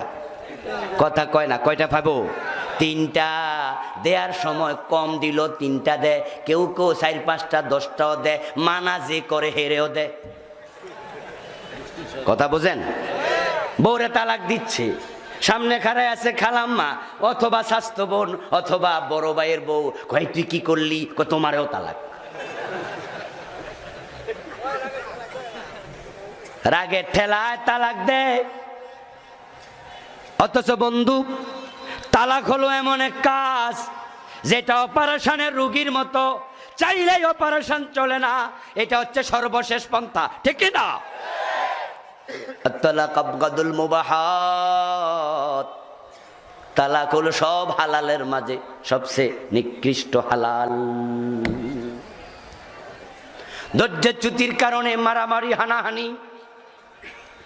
আল্লাহর হাবিব সাল্লাল্লাহু আলাইহি ওয়াসাল্লাম বলছেন আস-সাবরু ইনদা সাদমাতিল উলা, তুমি যখনই বিপদগ্রস্ত হবে, আঘাতপ্রাপ্ত হবে, তখনও তুমি ধৈর্য ধরবা। এই পৃথিবীতে যত বিপদ আছে সব বিপদের মাঝেই সবচেয়ে জঘন্য বিপদের নাম হলো বাবার কানে সন্তানের মৃত্যুর খবর। সন্তানের লাশের মতো ওজন আর কোনো জিনিস নাই। কোন বাবারে যদি কয় ওই পাহাড়টা কান্দে লইয়া খাড়াই থাকবা, অথবা তোমার সন্তানের লাশ কান্দে নিবা, বাবার কাছে সন্তানের লাশটা বেশি কষ্টকর মনে হবে। সন্তানের জন্য মানুষ বাড়িঘর বেচা পর্যন্ত চিকিৎসা করে, এমনও আছে না নাই? রিক্সা চালাইছে, ফেডেল চাপে, মনে মনে বড় শখ, একটা ইঞ্জিনওয়ালা রিক্সা যদি কিনতাম। তাই প্রতিদিন 50 টাকা করে জমাইয়া মোটামুটি 25,000 জমাইছে ইঞ্জিনওয়ালা রিক্সা কিনতে। আর 1010 1020 হলে চলবে, কারণ এখন আর বয়সে কুলায় না, শক্তি নাই। 30-40 বছর চালাইছি, যদি ইঞ্জিন থাকতো তাহলে আর পায়ে পেডেল চাপা লাগতো না, উঠে বসলে টিপ দিলে চলতো, সংসারও চলতো। হঠাৎ করে সন্তান অসুস্থ, হাসপাতালে এসে ডাক্তারের কাছে, ডাক্তার পেটের তলে হাত দিয়া কয় তোমার সন্তানের তো এখনই সিক লাগবে, অপারেশন। কি হয়েছে? হার্নিয়া। বাবা কয় ডাক্তার সাহেব টাকা কই? আমি তো রিক্সা চালাই। ডাক্তার কয় ও ভাই রে, যদি আমি ওষুধপাতি হতো 20-50 টাকার কিনে দিতাম, কিন্তু এটা তো 1000 টাকার মামলা, আমি তোরে কয় টাকা ছাড়মু? যদি 1030 না হয় আমি তো পারবো না, জঘন্য অবস্থা, এইটা এইটা এইটা এইটা এইটা। আমার বন্ধু বলুন তো, বাবার কাছে তখন ওই ফেডেলওয়ালা ফেডেল ছাড়া ইঞ্জিনওয়ালা রিক্সার গুরুত্ব বেশি না সন্তানের? সাথে সাথে রিক্সা কেনার স্বপ্ন কোরবান করে দেবে, বলবে আপনি চিকিৎসা করেন, আমি বাড়ি যাচ্ছি।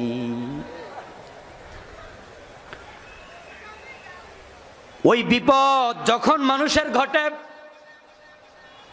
কোল থেকে আজরাইল সন্তানটা কেড়ে নিয়ে গেল, ধৈর্য সেখানেই, বিপদ যেখানে। আসসাবরু ইনদা সাদমাতিল উলা, সহিহ বুখারীর হাদিস। বিপদ যখন আসবে তখনই বোঝা যাবে তোমার ধৈর্য আছে কি না। যখনই সন্তানের জান কবজ করে ফেরেশতা যাবে আল্লাহর আদালতে, আল্লাহর কাছে হাজির হওয়ার পরে আল্লাহ তাআলা ফেরেশতাকে প্রশ্ন করেন, আকাবাতুম সামরাত ফুয়াদিহি, ও ফেরেশতা, আমার বান্দার কলিজার টুকরাটা তুমি বুঝি কেড়ে নিয়ে আইছো? সুবহানাল্লাহ পড়বেন না?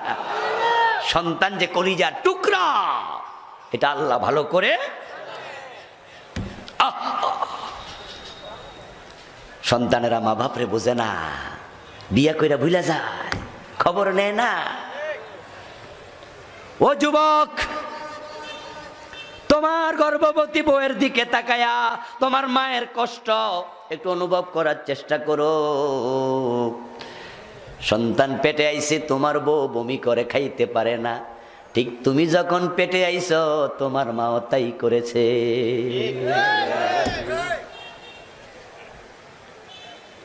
আমার ভাইয়েরা, মায়ের কষ্ট, বাবার কষ্ট সন্তানের জন্য কিচ্ছু না, কিচ্ছু না। তোমার আমার সুখের জন্য সব কষ্ট তারা ফানি করেছে, পায়খানা করে দিয়েছ। খাওয়া অবস্থায় কোলের মাঝে মা আস্তে করে কাপড়টা জড়াইয়া ধইরা ভাত খাইতাছে। তোমার পায়খানার দুর্গন্ধে তোমার ছোট ভাই কয় নাক ধইরা, হ্যাঁ মা পায়খানা করছে। বড় ভাইটা লাফ দিয়া পাশের রুমে চলে গেছে, কিন্তু মায়ের নাকে কোনো দুর্গন্ধ নেই। মশারি টানায়া দেখে, মশারির ভিতরে একটা মশা ফে ফে করে আওয়াজ করে। ওই মশা না মাইরা বাবা ঘুমায় নাই, মা ঘুমায় না, নিজের টেনশন নয়, টেনশন ছেলেরে কামড়াইব। ওই সন্তানকে মানুষের কলিজার টুকরা আল্লাহ তাআলা জানেন। প্রশ্ন করেন, আকাবাতুম সামরাত ফুয়াদিহি, আমার বান্দার কলিজার টুকরা বুঝি কেড়ে নিয়ে আসছো? ফেরেশতারা বলে, হ্যাঁ আল্লাহ, এটা তো আপনারই অর্ডার। আল্লাহ বলে, আমি তো বুঝি এটা যে আমার অর্ডার, কিন্তু আমি জানতে চাই মাযা ক্বালা আবদি, আমার অর্ডার ছাড়া কেউ মরে না রে। এটা কোরআনে আছে না নাই? মা কানা লিনাফসিন আন তামুতা ইল্লা বিইذনিল্লাহি কিতাবাম মুআজ্জালা। এই যে আমার অর্ডার ছাড়া কেউ মরে না, আমার বান্দা তো এটা জানে। তাই যখন তুই মায়ের কোল থেকে, বাবার কোল থেকে তার কলিজার টুকরাটার জান কবজ করলি, আমার বান্দা আমারে কি কইছে? গালি গালাজ করছেনি? আমারে কি কইছেনি? খোদা তুমি এটা কি করলা? অমকের শার্টটা আছে এটা নিলা না, আমারটা নিলা কেন? ইত্যাদি ইত্যাদি। আল্লাহকে বকাবকি করছে না কি করছে একটু তুই ক। তখন যারা ভালো বাবা, ধৈর্যশীল, তাদের ব্যাপারে ফেরেশতা বলে হামেদাকা ওয়াস্তারজা। সন্তানের মৃত্যু দেখে আপনারে গালি দেয় নাই, ধৈর্য ধারণ করে সে পড়েছিল ইন্না লিল্লাহি ওয়া ইন্না ইলাইহি রাজিউন। আল্লাহ তাআলা শুনে বলেন ইবনু লাহু বাইতান ফিল জান্নাহ ওয়া সাম্মুহু বাইতাল হামদ। আমার বান্দা যেহেতু ধৈর্য ধরেছে, আমি ফেরেশতাদেরকে বলছি পুরস্কার হিসাবে জান্নাতে তার জন্য একটা বাড়ি বানায়া দে। ইন্নাল্লাহ মা'আস সাবিরিন, আল্লাহ ধৈর্যশীলের সাথে আছে। মানে কি? সাথে থাকা মানে বিপদে সাহায্য করা, ঠিক না? উপকার করা। হ্যাঁ, আমি যাচ্ছি কোথাও, ধরুন আজকের মাহফিল হলো, মাহফিল শেষে আমি যাচ্ছি, যাওয়ার পথে আমি বললাম এই মাহফিল কমিটির ভাইয়েরা 2-3 জন আমার সাথে আসেন, আমার একটু আগাই দেন। ওনারা আমার আগাই দেওয়ার জন্য সামনে যাচ্ছে, সামনে কিছু মাস্তান পোলাপান আমারে ধরছে, ডাকাতে ধরছে। ওনারা 3 জন সোজা হইয়া খাড়াই রয়েছে, সাথে থাকা লাভটা কি? কোনো লাভ আছে? এটার নাম সাথে থাকা? তা আমি পরে কইলাম ভাই আপনারা কি করলেন? ওনাকে সাথে তো ছিলাম না, আমরা কি করতাম? আল্লাহ যে সাথে আছে, যার সাথে আল্লাহ আছে, সে জাহান্নামী হতে পারে না। ধৈর্যের ফল অনেক বেশি, অনেক মিষ্টি। এ কোরআনের বড় মুফাসসির হযরত ইবনে আব্বাসের কথা বলছিলাম কিছুক্ষণ আগে, বলি নাই? একজন বড় তাবী ছিল, ওনার নাম ছিল আতফ। কি নাম? কথা কয় না রে ভাইয়েরা। হযরত আতা রাদিয়াল্লাহু তাআলা রাহিমাহুল্লাহ, বড় মাপের মুহাদ্দিস তাবী। একদিন হযরত ইবনে আব্বাস আতাকে বলতেছেন, ও আতা, আমি আপনাকে একজন জান্নাতি মহিলা দেখাতে চাই, যে রাস্তার উপরে হাঁটে, জমিনের উপরে চলে। একজন জান্নাতি নারী আপনারে দেখাবো, দেখবেন নি? আতা কই, বলেন কি? বেহেশতি মহিলা জমিনের উপরে? এই সৌভাগ্যবতীরা কেডা? হাদিহিল মারাতুস সাউদা, ওই যে কালাইয়া বেডিডা, এটাই হলো জান্নাতি মহিলা। সুবহানাল্লাহ কইবেন না ভাইয়েরা? কালাইয়া বেডি জান্নাত, আমনে তো হিংসাই লাগে, এই জন্য সুবহানাল্লাহ আসে না নাকি? সুবহানাল্লাহ বলা দরকার আছে না নাই? কারণ সে তো আমাদেরই বোন। এবার বলতেছে সে কেন জান্নাতি শুনুন। আতাতিন নবী সাল্লাল্লাহু আলাইহি ওয়াসাল্লাম, আমি হাজির ছিলাম বিশ্ব নবীর কাছে। সে একদিন রাসূলের কাছে এসেছে, এসে সে বলতেছে ইয়া রাসূলুল্লাহ ইন্নী উসরাউ ইন্নী আতাকাশাফু ফাদউল্লাহ লি। ও বিশ্ব নবী, আমার মৃগী রোগ আছে। কি রোগ? কথা বলেন, কি রোগ?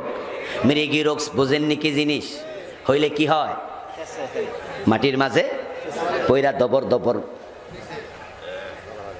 আমার মৃগী রোগ আছে। মৃগী রোগীরা যদি পানিতে রোগী হয় শেষ, আগুনে পড়লেও। আমি তো মৃগী রোগী হুজুর, আমার রোগটা জঘন্য। যখনই রোগটা ওঠে আতাকাশাফু, সমস্যা, আমি মহিলা মানুষ, কাপড় চোপড় ঠিক থাকে না। ফাদউল্লাহ লি, আপনি একটু দয়া করে আমার জন্য আল্লাহর কাছে দোয়া করেন, আল্লাহ যেন আমার রোগটা মাফ করে দেয়। এই হাদিস দিয়ে বোঝা যায় আলেম ওলামার কাছে দোয়া চাওয়া জায়েজ আছে।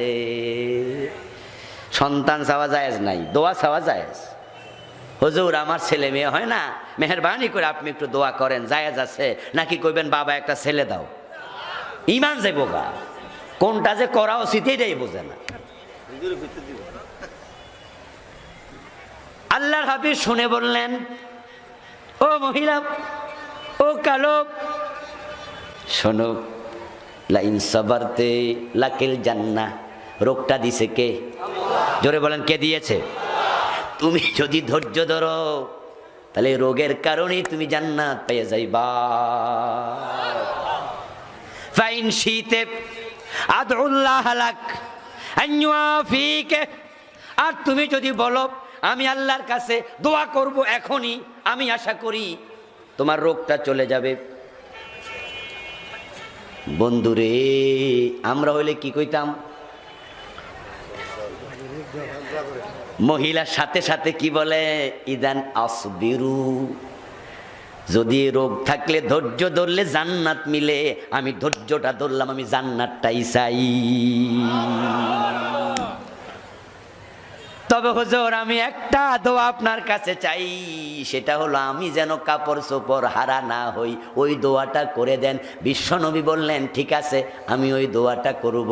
কি প্রমাণ পাওয়া গেল হাদিস থেকে? বিপদ মুসিবত যখন আসে ধৈর্য ধরলে পুরস্কার আছে না নাই? বিপদ যত বড় পুরস্কারও তত বড়, এটা হাদিস। ইন্না জামাল জাজা মা জামিল বালা। বড় মুসিবতের সাথে বড় পুরস্কার আল্লাহ দিয়ে দেয়। আল্লাহর হাবিব সাল্লাল্লাহু আলাইহি ওয়াসাল্লাম কোন একদিন সাহাবায়ে কেরামের সাথে গল্প করতে গিয়ে হাসতেছেন। হেসে তিনি বলছেন, আজাবা লিল মুমিন। মুমিনের কাজকর্ম দেখলে আমি আশ্চর্য হই, কারণ যখন তাদের বিপদ আসে তখন তারা পুরস্কার পায় ধৈর্যের কারণে, যখন তারা নেয়ামত পায় তখনও পুরস্কার পায় শুকরিয়ার কারণে। মুমিনের বিপদও সুবিধা, আবার যখন ভালো থাকে তখনও সুবিধা।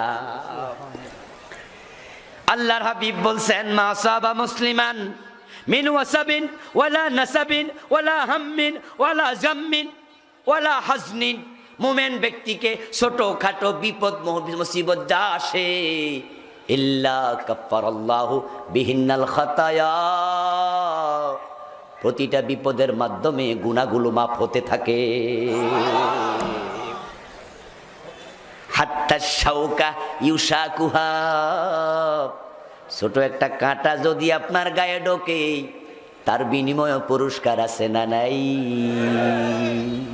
জ্বর যদি হয় গুনাহ মাফ হয়।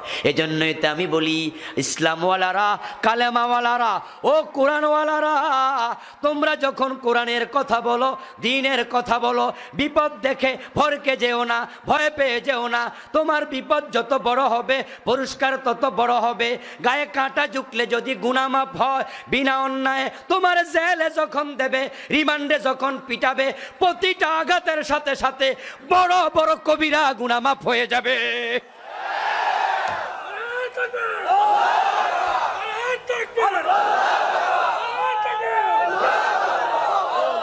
আমার মুসলমান ভাইয়েরা, বিপদ আপদ আমাদের জীবনেও আছে না নাই? বিপদের সাথে ধৈর্য লাগবে। আল্লাহ রাসূলকে শিখাচ্ছেন ধৈর্য ধরো। তবে এবার শুনুন, মা মারা গেছে, মেয়ে মারা গেছে, 3-4 দিন কানছে, এখন কানলেও আর চোখে পানি আসে না, তখন কয়েকবার ধৈর্য ধরলাম।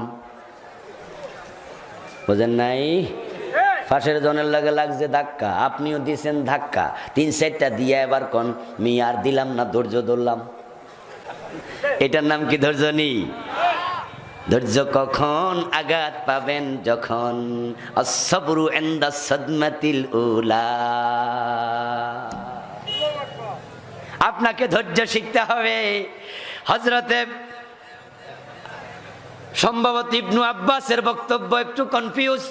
তিনি বলছেন ধৈর্য কি? শোনো, ধৈর্য হলো তারকুশ শাকওয়া মিন আলামিল বালওয়া লা ইলাল্লাহ লিগাইরিল্লাহ।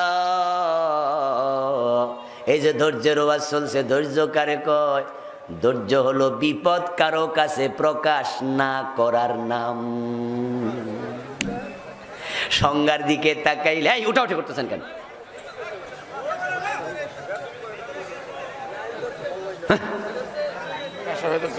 আরে পেশাবে ধরলে একজন একজন উঠবেন, আকল নাই নাকি? হ্যাঁ, কি আলোচনা শেষ করে দেব? উঠবেন, উঠতেই পারেন, তবে বুঝতে হবে এই যা তুই একটু যা, আমি 3 মিনিট পরে যাইতেছি, এটা না নিয়ম, ঠিক না? প্রস্রাব হতে পারে বা দুধ থেকে আসছে, রাত তো কম হয় নাই, বেজে গেছে 11টার বেশি, যেতেই পারেন আপনি, কিন্তু লাইন ধরে গেলে পরিবেশ নষ্ট হয় না? আরে বুদ্ধি না থাকলে গরজামাই থাকা লাগবো তো।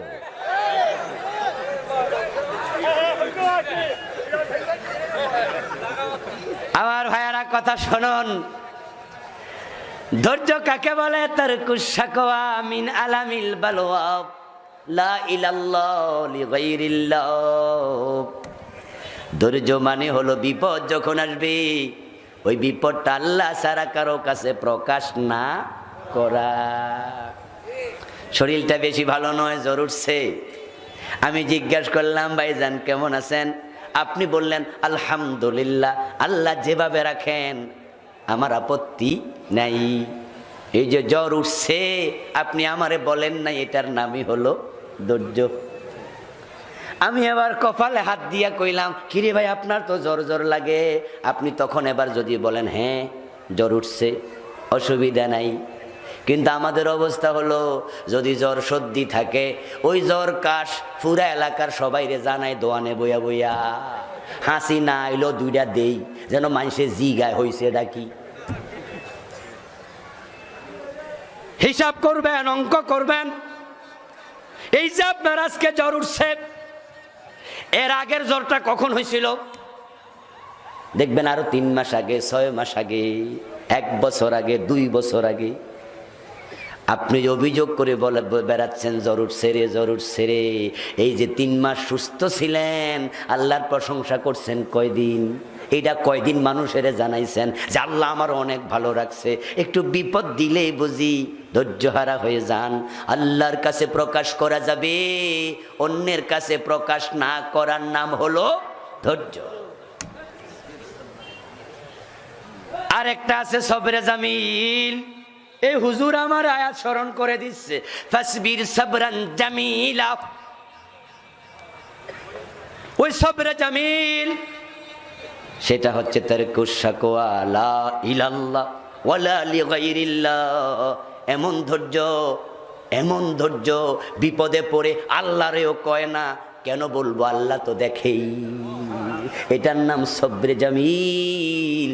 এর মানে আল্লাহ তুমি যা দিয়েছ আমি তাতেই খুশি। হযরত ইউসুফ আলাইহিস সালামকে যখন তার ভাইয়েরা কুফের মাঝে ফেলে দিয়েছিল, বাড়িতে এসে বাবার কাছে এসে বলল বাঘে খেয়েছে। এমন আলোচনা সূরা ইউসুফে কোরআনে আছে না নাই? গায়ের জামাটাও আনছে, জামাটার মাঝে আবার কিছু রক্ত লাগাইছে। ইয়াকুব আলাইহিস সালাম জামাটা দেখলেন রক্ত লাগানো, ভাইয়েরা বলল দেখেন বাঘে খাইছে, এই যে রক্তের দাগ। হযরত ইয়াকুব বলেন তাফসিরে পাওয়া যায় বাঘটা বড়ই বুদ্ধিমান, জাবা আমার ছেলেরে খাইছে কিন্তু জামাটা ছিঁড়ে নাই। কথা বোঝেন? বাঘটা খুব বুদ্ধিমান বাঘ, আগে সুন্দর করে জামাটা খুলছে, খাওয়ার সময় কিছু রক্ত টক্ত লাগাইছে, তারপরে তোরার কাছে দিয়াও গেছে। ফাসাবরুন জামিল ওয়াল্লাহুল মুস্তাআনু আলা মা তাসিফুন। তখনই হযরত ইয়াকুব আলাইহিস সালাম বলেন তবে আমি উত্তম ধৈর্য ধারণ করলাম, এ বিষয়ে কোনো একটা কথাও আমি আর বলবো না। তোমরা যা বক্তব্য দিচ্ছ এ বিষয়ে আল্লাহই সাহায্যকারী। আমার ভাইরা, এটার নাম সবরে জামিল। আল্লাহ বিপদ দিয়েছেন, আমি ধৈর্য ধরলাম। ছেলে দিয়েছেন কে? জোরে বলেন কে? আবার কেড়ে নিয়েছে কে? চাকরি দিয়েছে কে? কেড়ে নিয়েছে কে? রিজিক দিয়েছে কে? কেড়ে নিয়েছে কে? যদি আমার অপরাধের কারণে না হয় তাহলে আমি চুপ থাকবো, ধৈর্য ধরবো। আর যদি আমার অপরাধের কারণে চাকরি যায়, বিপদ হয়, টাকা পয়সা যায়, তাহলে আমি ক্ষমা চাইবো। ধৈর্য অনেক বড় দামি নিয়ামতের কথা। আমি আপনাদের বলেছি সাবজেক্ট অনেকটি, তাই পরে সাবজেক্টে এবার যাচ্ছি। ওয়াসাব্বিহ বিহামদি রাব্বিকা ক্বাবলা তুলুইশ শামসি ওয়া ক্বাবলা গুরুবিহা। আল্লাহর তাসবিহ পড়ো সূর্য ডোবার আগে, সূর্য ওঠার আগে।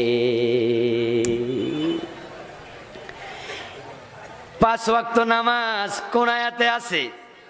এই প্রশ্ন যদি হয়, উত্তর হবে সূরা তাহার 130 নম্বর আয়াতের মাঝে আছে। 5 ওয়াক্ত নামাজ পড়ার নির্দেশনা আছে সূরা তাহার 130 নম্বর আয়াত।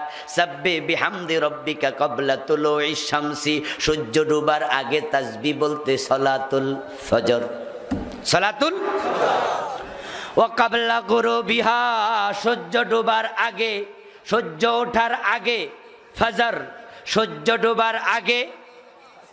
এটা কি আমি কোয়া লাগবো ভাই? কি কয় ওয়াক্ত পাওয়া গেল? আচ্ছা, অমিন আনা ইল্লাইল, এবং রাতে সালাতুল ইশা কয় ওয়াক্ত পাওয়া গেল? ও আতরাফিন নাহার, দিনের 2 ভাগে। এই দিনের 2 ভাগ বোঝানো হয়েছে জোহর এবং মাগরিব, জোহর এবং এই 5 ওয়াক্ত নামাজ পড়ার জন্য আল্লাহ আমাদেরকে বললেন। তারপরে বিশ্বনবীকে এবার বলেন ওয়ামুর আহলাকা বিসসালাত। ওই নামাজ নিজে পড়লে হবে না, নিজের পরিবারকে পড়াতে হবে। এমন আদেশ ইসলামের আর একটাও নেই নামাজ ছাড়া। কোরআন হাদিস যতটুকু পড়ার সুযোগ আল্লাহ তাআলা দিয়েছেন, আমি কোথাও এমন আদেশ আর পাই নাই যে হে নবী আপনি রোজা রাখেন, পরিবারকে রোজা রাখতে বলেন, এমন আয়াত নাই। আপনি হজ করেন, পরিবারকে হজ করতে বলেন, এমন আয়াত নাই। আপনি নিজে যাকাত দেন, পরিবারকে যাকাত দিতে বলেন, এমন আয়াত নাই। কিন্তু নামাজের ব্যাপারে বলছে নিজে নামাজ পড়ুন, ছেলে মেয়ে বউজিরও নামাজ পড়ান। কারণ আছে দোস্ত, কারণ আছে। কারণ হলো আল্লাহ যদি বলতেন রোজা রাখুন, পরিবারকেও রোজা রাখান, পরিবারের মাঝে অসুস্থ রোগী আছে না নাই? রোগীদের উপর যদি রোজা ফরজ হয়, রোজা না রাইখা অন্য রকমের সুযোগ আছে না নাই? সেটার নাম কি? ফিদিয়া। কি ফিদিয়া? অসুস্থ রোগী ফিদিয়া হলো প্রতি রোজার বিনিময়ে একজন মিসকিনকে 2 বেলার খাবার দেয়া, তাহলে তার রোজা রাখার লাগবে না। ওয়ালাল্লাযীনা ইউতীকুনা ফিদিয়াতু তুআমি মিসকিন। আচ্ছা, আপনি হজ করুন, পরিবারের লোকদেরকে হজ করতে বলুন। এমন লোক তো আছে যার টাকা পয়সা নাই। আমার পরিবারে আমার উপর হজ ফরজ, আমার বাবার উপরে হজ ফরজ নাও হতে পারে। যেমন আপনারা যারা হজ করেছেন সবার মা হজ করছে, কথা কয় না কেন আমার ভাইয়েরা? সবার মা হজ করছে। তাহলে আল্লাহ যদি বলতো নিজে হজ করুন, পরিবারের করান, তাহলে তো মা বাবা সবাইরে করান লাগতো। এবার বলুন তো, যাকাত কি সবাই দেয়া লাগে না যে মালওয়ালা? তা আপনি যাকাত দেন, পরিবারের যাকাত দেওয়ান, তাহলে তো যার উপরে মাল নাই হেও দেয়া লাগবো। তাই শুধুমাত্র নামাজের বিধান, নিজে নামাজ পড়ুন, ওয়াস্তাবির আলাইহা, এর উপরে অটল থাকুন, ওয়ামুর আহলাকা বিসসালাহ। এখানে হাজার হাজার মুসলমান ধরা খাইয়া যাবে। আমার সামনে পিছে ডানে বামে দূরে বসে যারা শুনছেন, বাবা 5 ওয়াক্ত নামাজ পড়ে, ছেলে পড়ে না, মেয়ে পড়ে না, এমন নামাজি বাবা আছে না নাই? নিজে নামাজ পড়া যেমন ফরজ, অধীনস্থকে নামাজ পড়ানোটাও ফরজ। ও বন্ধু, যুবক ছেলে ঘরে ঘুমায়, ফজরের টাইমে শীতের মাঝে বাবা মসজিদে যায়, যাওয়ার সময় উকি দিয়া দেখে ছেলের গায়ে কম্বলটা আসেনি। কথা ছিল নামাজের টাইমে কম্বল থাকলে সরাইয়া দিয়া এ বেটা নামাজে চল। কিন্তু আমরা অধিকাংশ বাবা কি করি, কম্বল না থাকলে আরো টাইম না দেই। হাসরের দিন হাজার হাজার বাবা সন্তানের মামলার আসামি হবে, জাহান্নামী হবে। আল্লাহর দরবারে হাজির হলে আল্লাহ বলবে দোজকে যা দোজকে। সন্তান বলবে প্রভু কোন অপরাধে? বলবে নামাজ পড়িসনি কেন? ছেলে বলবে আল্লাহ আমার বাবার উপরে দায়িত্ব ছিল, বয়স যখন 7 নামাজের আদেশ করো, বয়স যখন 10 নামাজ না পড়লে পিটাও। এমন হাদিস আছে না নাই? আমার বাবা এটা করে নাই, তবে প্রভু হে আমার মনে আছে নাজআলহুমা তাহতা আকদামিনা লিয়াকুনা মিনাল আসফালিন। পায়ের তলায় রেখে জাহান্নামে যেতে চাই। আমার সাথে সবাই পড়ুন কোরআনের আয়াত, সবাই পারার কথা। কু আনফুসাকুম ওয়া আহলিকুম নারা। জাহান্নামের আগুন থেকে নিজে বাঁচো, নিজের পরিবারকে বাঁচাও। আওয়াজ দিয়ে বলুন তো এই আদেশ করেছেন কে? তা আপনি মসজিদে যাচ্ছেন জাহান্নাম থেকে বাঁচতে, ছেলে কেন নিলেন না? মাইয়ারে কেন ডাকলেন না? বউরে কেন পড়াইলেন না?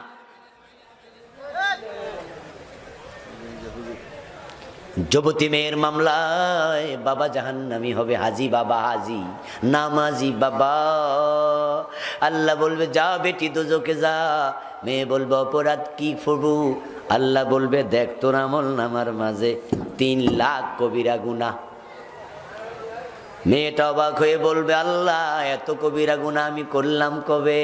আল্লাহ বলবে কেন তোর কি মনে নাই বোরকা ছাড়া স্কুলে গেছস, কলেজে গেছস, সুন্দরী যুবতী ছিলি, ক্রস ওর না গায়ে দিছস, যৌবনের চিহ্ন ফুটে উঠেছিল। রাস্তার 2 পাশ থেকে কত বেড়া তাকাইছে, যে যত খারাপ নজরে তাকাইছে প্রত্যেকের হইছে একটা করে গুনাহ, আর তোর একদিনে হইছে 10,000 গুনাহ।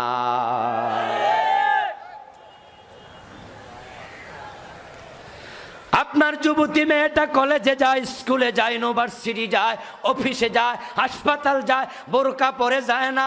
এমন বাবা এখানে আছে না নাই? কিরে ওয়াজ শুনবা? কিসের ওয়াজ? কি লাভ তোমার ওয়াজ শুইনা? নিজের মেয়ের বোরকা পরাবেন, রাজি আছেন না নাই? মেয়েরে বলে দেবেন মা তুই বোরকা পরে যেতে হবে।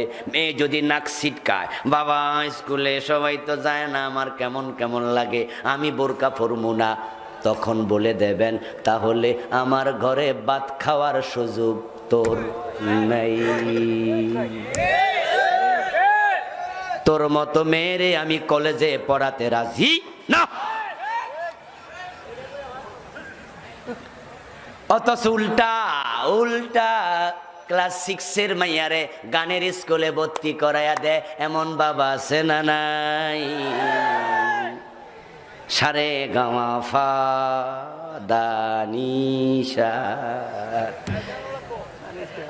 মেয়েদেরকে হারমোনিয়াম কিনে দেয়, ছেলেকে কিনে দেয়, নাচের স্কুলে ভর্তি করায়, গানের স্কুলে ভর্তি করায়। এই মেয়ে নাটক করে, সিনেমা করে, কোটি কোটি মানুষ দেখে। আমি তো বলে থাকি 14 গোষ্ঠী জাহান্নামী হওয়ার জন্য একটা সিনেমার নায়ক নায়িকা জন্ম নেয়া যথেষ্ট।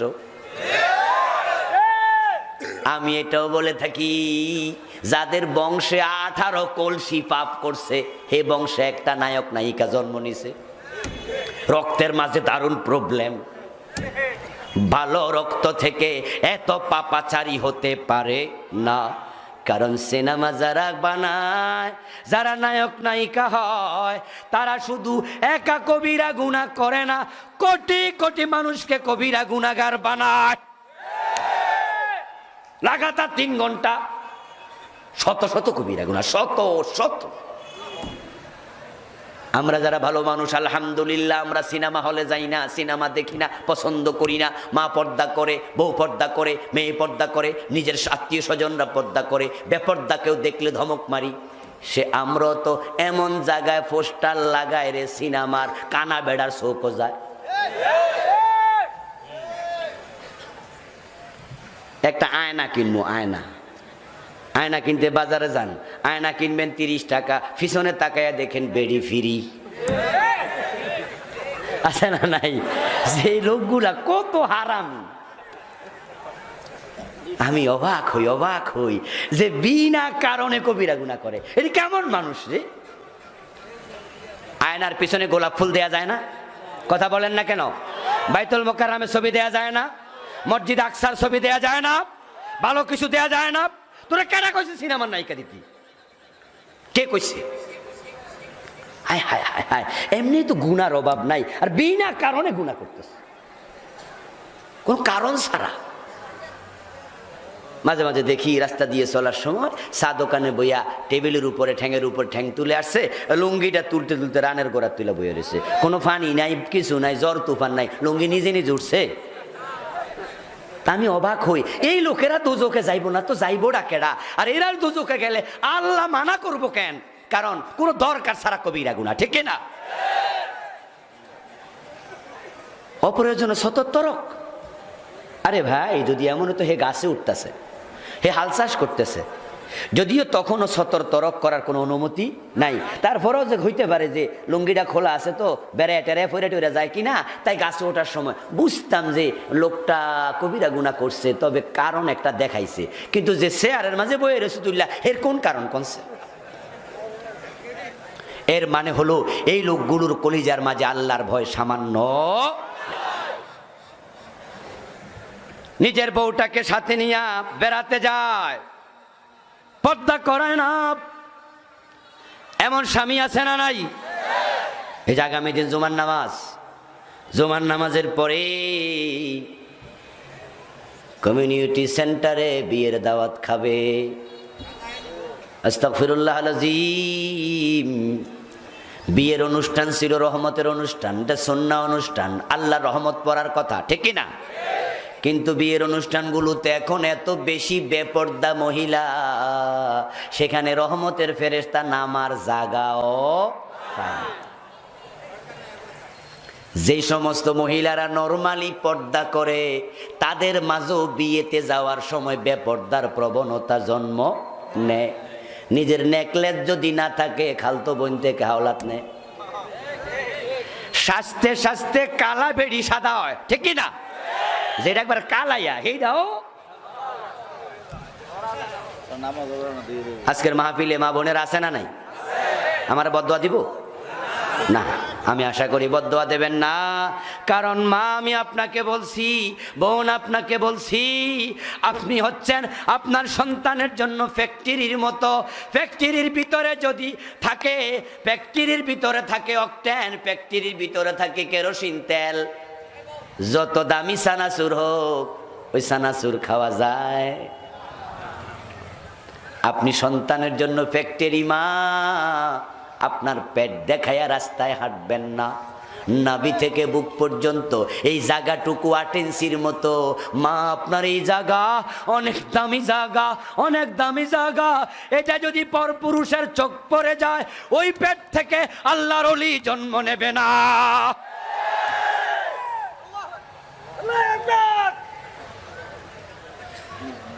মজা নিয়েন না, মজা নিয়েন না, এটাই বাস্তবতা।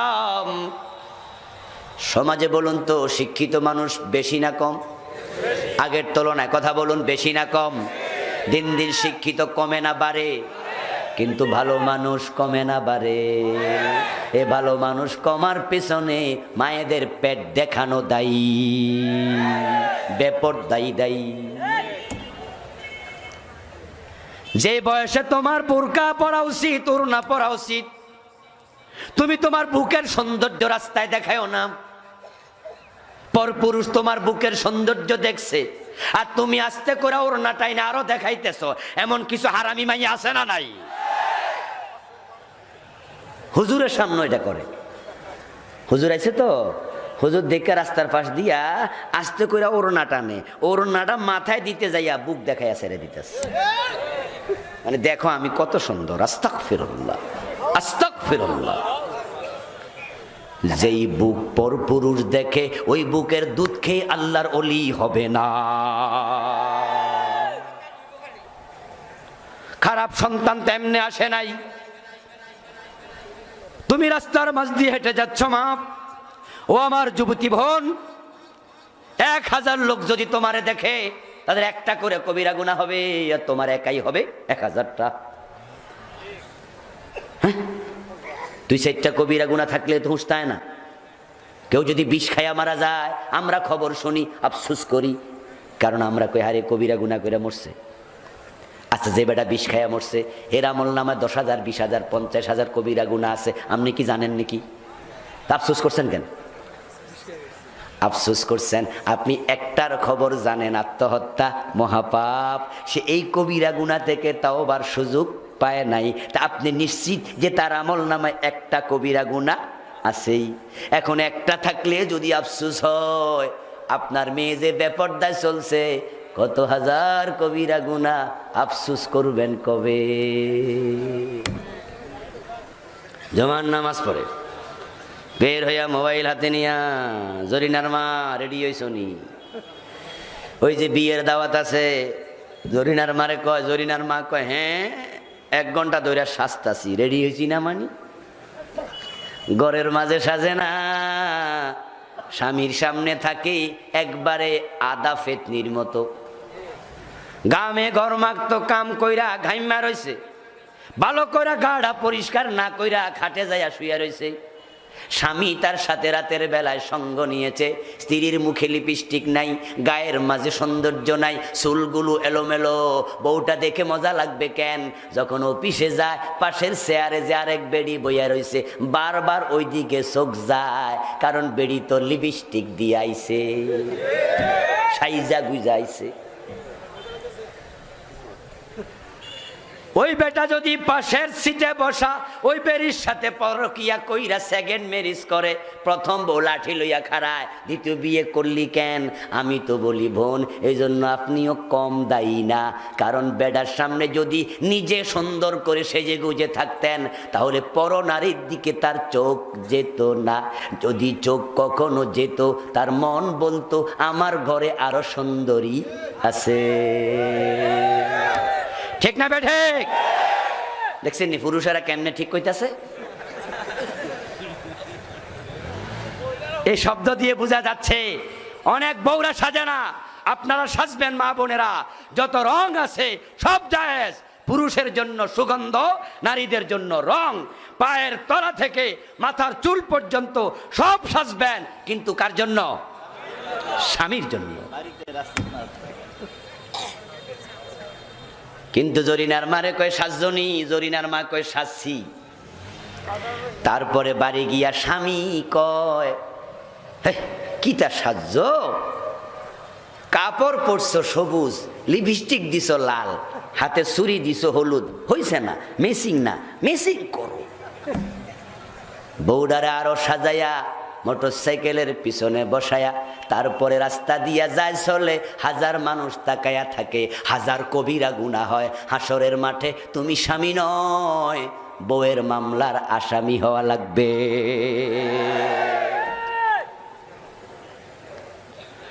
এই জন্য নিজের বউকে পর্দা করাবেন, রাজি আছেন না? নাই, করাতে হবে। আল্লাহ তাআলা বিশ্ব নবীকে এবার বলছেন আপনি নামাজ পড়ুন, পরিবারকে বলুন। আল্লাহ এবার কত সুন্দর করে কয়, আচ্ছা আমি যে তোমাদের এত সুন্দর করে বানাইলাম, অক্সিজেন, কার্বন ডাইঅক্সাইড, আকাশ, জমিন, বাতাস, পানি, এত কিছু দিলাম, আমি আল্লাহ কোনোদিন টাকা পয়সা চাইছিনি? আহা, লা নাসআলুকা রিজকা, আমি তোমাদের কাছে কোনো রিজিক চাই নাই। আপনি লক্ষ্য করেন ভাই, গড়ের ফিসি ফোলাপান, বুঝলেন? এই 3-4 বছর বয়স, ওইটারে যদি আপনি কন বাজান বাজান মোবাইলটা আনতো, হেতে কয় কি দিবা, বলে কিনা? হ্যাঁ এদিকে এই কামটা কর, হ্যাঁ কাম করতাম, কি দিবা? লজেস আনবানি, এটা আনবানি, ওইটা আনবানি। আরে ভাই সামান্য কাজ করেও বিনিময় চায়, আর আল্লাহকে আমি এত কিছু দিলাম, আমি তোমাদের কাছে কিছুই। আমি তোমাদের কাছে রিজিক চাই না, আমি রিজিক দেই। ওয়াল আকিবাতু লিত্তাকওয়া, যদি তুমি মুত্তাকি হইয়া জীবন যাপন করো তাহলে আমি তোমাদের জন্য আরেকটা উত্তম পুরস্কারও রেখেছি, সেটার নাম হলো জান্নাত। তিলকাল জান্নাতুল্লাতী নুরিসু মিন ইবাদিনা মান কানা তাকিয়া ওয়াল আকিবাতু লিত্তাকওয়া। আল্লাহর জান্নাতে যাওয়ার শখ আছে না নাই? জোরে বলেন, শখ আছে না নাই? জান্নাতে যেতে হলে তাকওয়া লাগবে। বাংলাদেশের লোকেরা তাকওয়া বুঝছে খুব ভালো কইরা, লম্বা টুপি, লম্বা দাড়ি, পাঞ্জামা, পাগড়াবি, এই যে পড়লে কত বড় মুত্তাকি, অথচ বেটা সুদে টাকা লাগায়। এমন আছে না নাই? মুখে দাঁড়িয়ে আছে, ওজনে কম দেয়, এমন জালেম ব্যবসায়ী আছে না নাই? নামাজের খবর নাই, দাঁড়িয়ে রাখছে, এতে বেটা সুন্নাত পালন করতেছে। হারামি কারে কয়? আমার ড্রাইভার আগে যেটা ছিল, ও একদিন গল্প করতে বলে, হুজুর আমার যিনি ওস্তাজ, মানে যারা ওই ড্রাইভিং শিখায় হেরা কিতা কয়, হেরা কয় ওস্তাজ। ওস্তাদ কয় আমার ওস্তাদের এত বড় দাড়ি কিন্তু জুমাও পড়ে না। আমি একদিন আশ্চর্য হলাম, জিগাইলাম যে ওস্তাদ আপনি এত সুন্দর দাড়ি, জুমাটাও পড়েন না? কয় দূর বেটা, দাড়ি রাখলে ট্রাফিক পুলিশে কম ধরে। চিন্তা করছে, দাঁড়িয়ে আছে, ট্রাফিক পুলিশ হয়রানি কম করে। আপনি তাকওয়া কিভাবে নেবেন? দাড়ি, টুপি, পাজামা, পাঞ্জাবি এগুলো লাগবে লাগবে লাগবে, সুন্নাহ। কিন্তু আসল তাকওয়া হলো অন্তরে। আত্তাকওয়া হাহুনা, আত্তাকওয়া হাহুনা, আত্তাকওয়া হাহুনা। রাসূল 3 বার কলবের দিকে ইশারা করলে বললেন তাকওয়া এখানে। তাকওয়া মানে হলো হিফজুন নাফস মিম্মা ইউসাম, গুনাহ হয় এমন কাজ পরিত্যাগ করার নাম হলো তাকওয়া। কিন্তু আমরা দেখি নামাজি মানুষ সুদে টাকা লাগায়, দাড়িওয়ালা ওজনে কম দেয়, হাজি সাহেব মালে বেজাল দেয়, কত বড় মুত্তাকি ফরেজগার লম্বা জামা গায়ে, নিজের বোনের হক দেয় না, উল্টা আরো জাল দলিল করে। মসজিদের সভাপতি, সেক্রেটারি, মসজিদের কোষাধ্যক্ষ, এলাকার নেতা কিছু ঘুষ দিলে পরে বিচার উল্টায়া দেয়, এমনও আছে না নাই? কালীগঞ্জে নাই? আছে? তুমি কিসের মুত্তাকি? ইন্নাল্লাহা লা ইয়ানজুরু ইলা সুওয়ারিকুম ওয়া আমওয়ালিকুম ওয়ালাকিন ইয়ানজুরু ইলা কুলুবিকুম ওয়া আমালিকুম। আল্লাহ তাকায়া দেখবে না তোমার চেহারা কত সুন্দর, টুপি কত দামি, পাগড়ি কত লম্বা, পাঞ্জাবি কত সুন্দর। আল্লাহ দেখবে তোমার কলবের অবস্থা কি, তারপরে দেখবে তোমার আমলের অবস্থা কি। এই জন্য অন্যায় দেখলে সরে আসতে হবে, এটার নাম তাকওয়া। রাজি আছেন না নাই? এমন অফিসার বাংলাদেশে আছে, আমি নিজে দেখেছি। ওই লোকটা হয়তো দাড়ি নাই কিন্তু 1 টাকা ঘুষ খায় না। আর আমার কুমিল্লায় এমন অফিসার দেখেছি, ঘুষ না দিলে একটা সিগনেচারও করে না।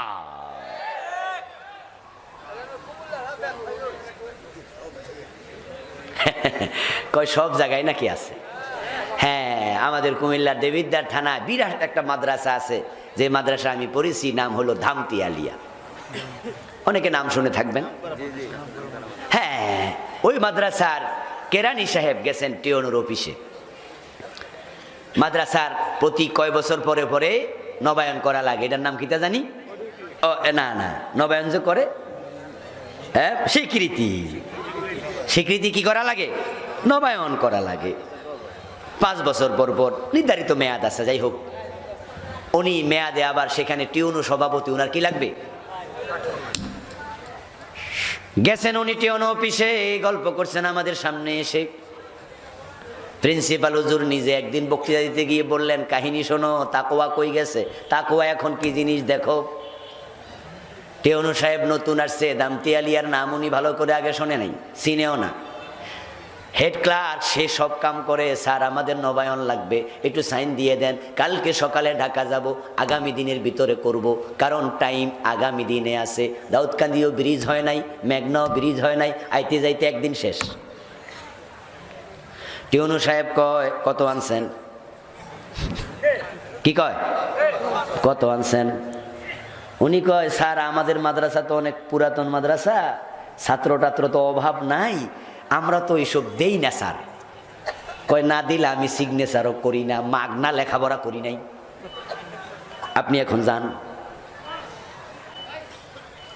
কেরানি সাহেব ভাবলেন যদি এখন জানাই প্রিন্সিপাল রে, প্রিন্সিপাল জানাবে এমপি রে, এমপি জানাইবো ডিসি রে, তো আগামী দিন তো আর হইব না কাম। এত ওজোর মজোর দেখাই কবো যে দিমু পরশু দিন আইন। যাই ফিসা হুজুরে কইল হুজুর এই হলো ঘটনা, এখন কি করি? হুজুর কয় আমার এসব শুনাইও না, সময় আছে একদিন মিয়া, দেরি কইরা আবার ঝামেলা করতে আইসো, আমি যদি ইয়েস কই পরে আবার বদনামি করবা, হুজুর ও গোঁস দিতে কয়। এখন কেমনে কি করবা, তুমি করো গা, যাও। উনি একবারে ভোরবেলা হাজির, রেডিমেডি হইয়া ফাইলপত্র লইয়া টিউনো অফিস থেকে সকালবেলায় দেখা কইরা একবারে ফজরের পর চলে যাবে ঢাকায়। ফজরের নামাজের সাথে সাথে হাজির। বাসায় গিয়ে কলিং বেল চাপলো, ওখানে কেউ অফিস খুলছে? ভোরবেলায় অফিস খোলে? ডাইরেক্ট বাসায়। একজন মহিলা বের হয়ে বলতেছে কিষান, কই যে টিউনু স্যার কই? কৌনি তো এশরাকের নামাজ না পড়ে করে আসে না। কথা বুঝেন? কি পয়রা করে আসে? এশরাক পড়ে আসে। এজন্য যান, ফজর তো ভোরেই মসজিদে পাবেন। তখন উনি বলে আমি মসজিদে গেলাম, গিয়ে দেখি ঠিকই যায় নামাজে বসে বসে জিকির করতেছে, জিকির ধ্যানে মগ্ন, আল্লাহর মহাওলি। উনি পিছন দিক দিয়ে গিয়ে কয় আমি দিলাম সালাম, আসসালামু আলাইকুম। পিছনের দিকে ঘাড় কাত করে কয় ও আপনি এত বড় বড়? কয় স্যার আমার না আজকে দিন শেষ, আজকে তো আছে টাইম, কালকে না কইছি। কয় মিয়া আনছেননি কিছু?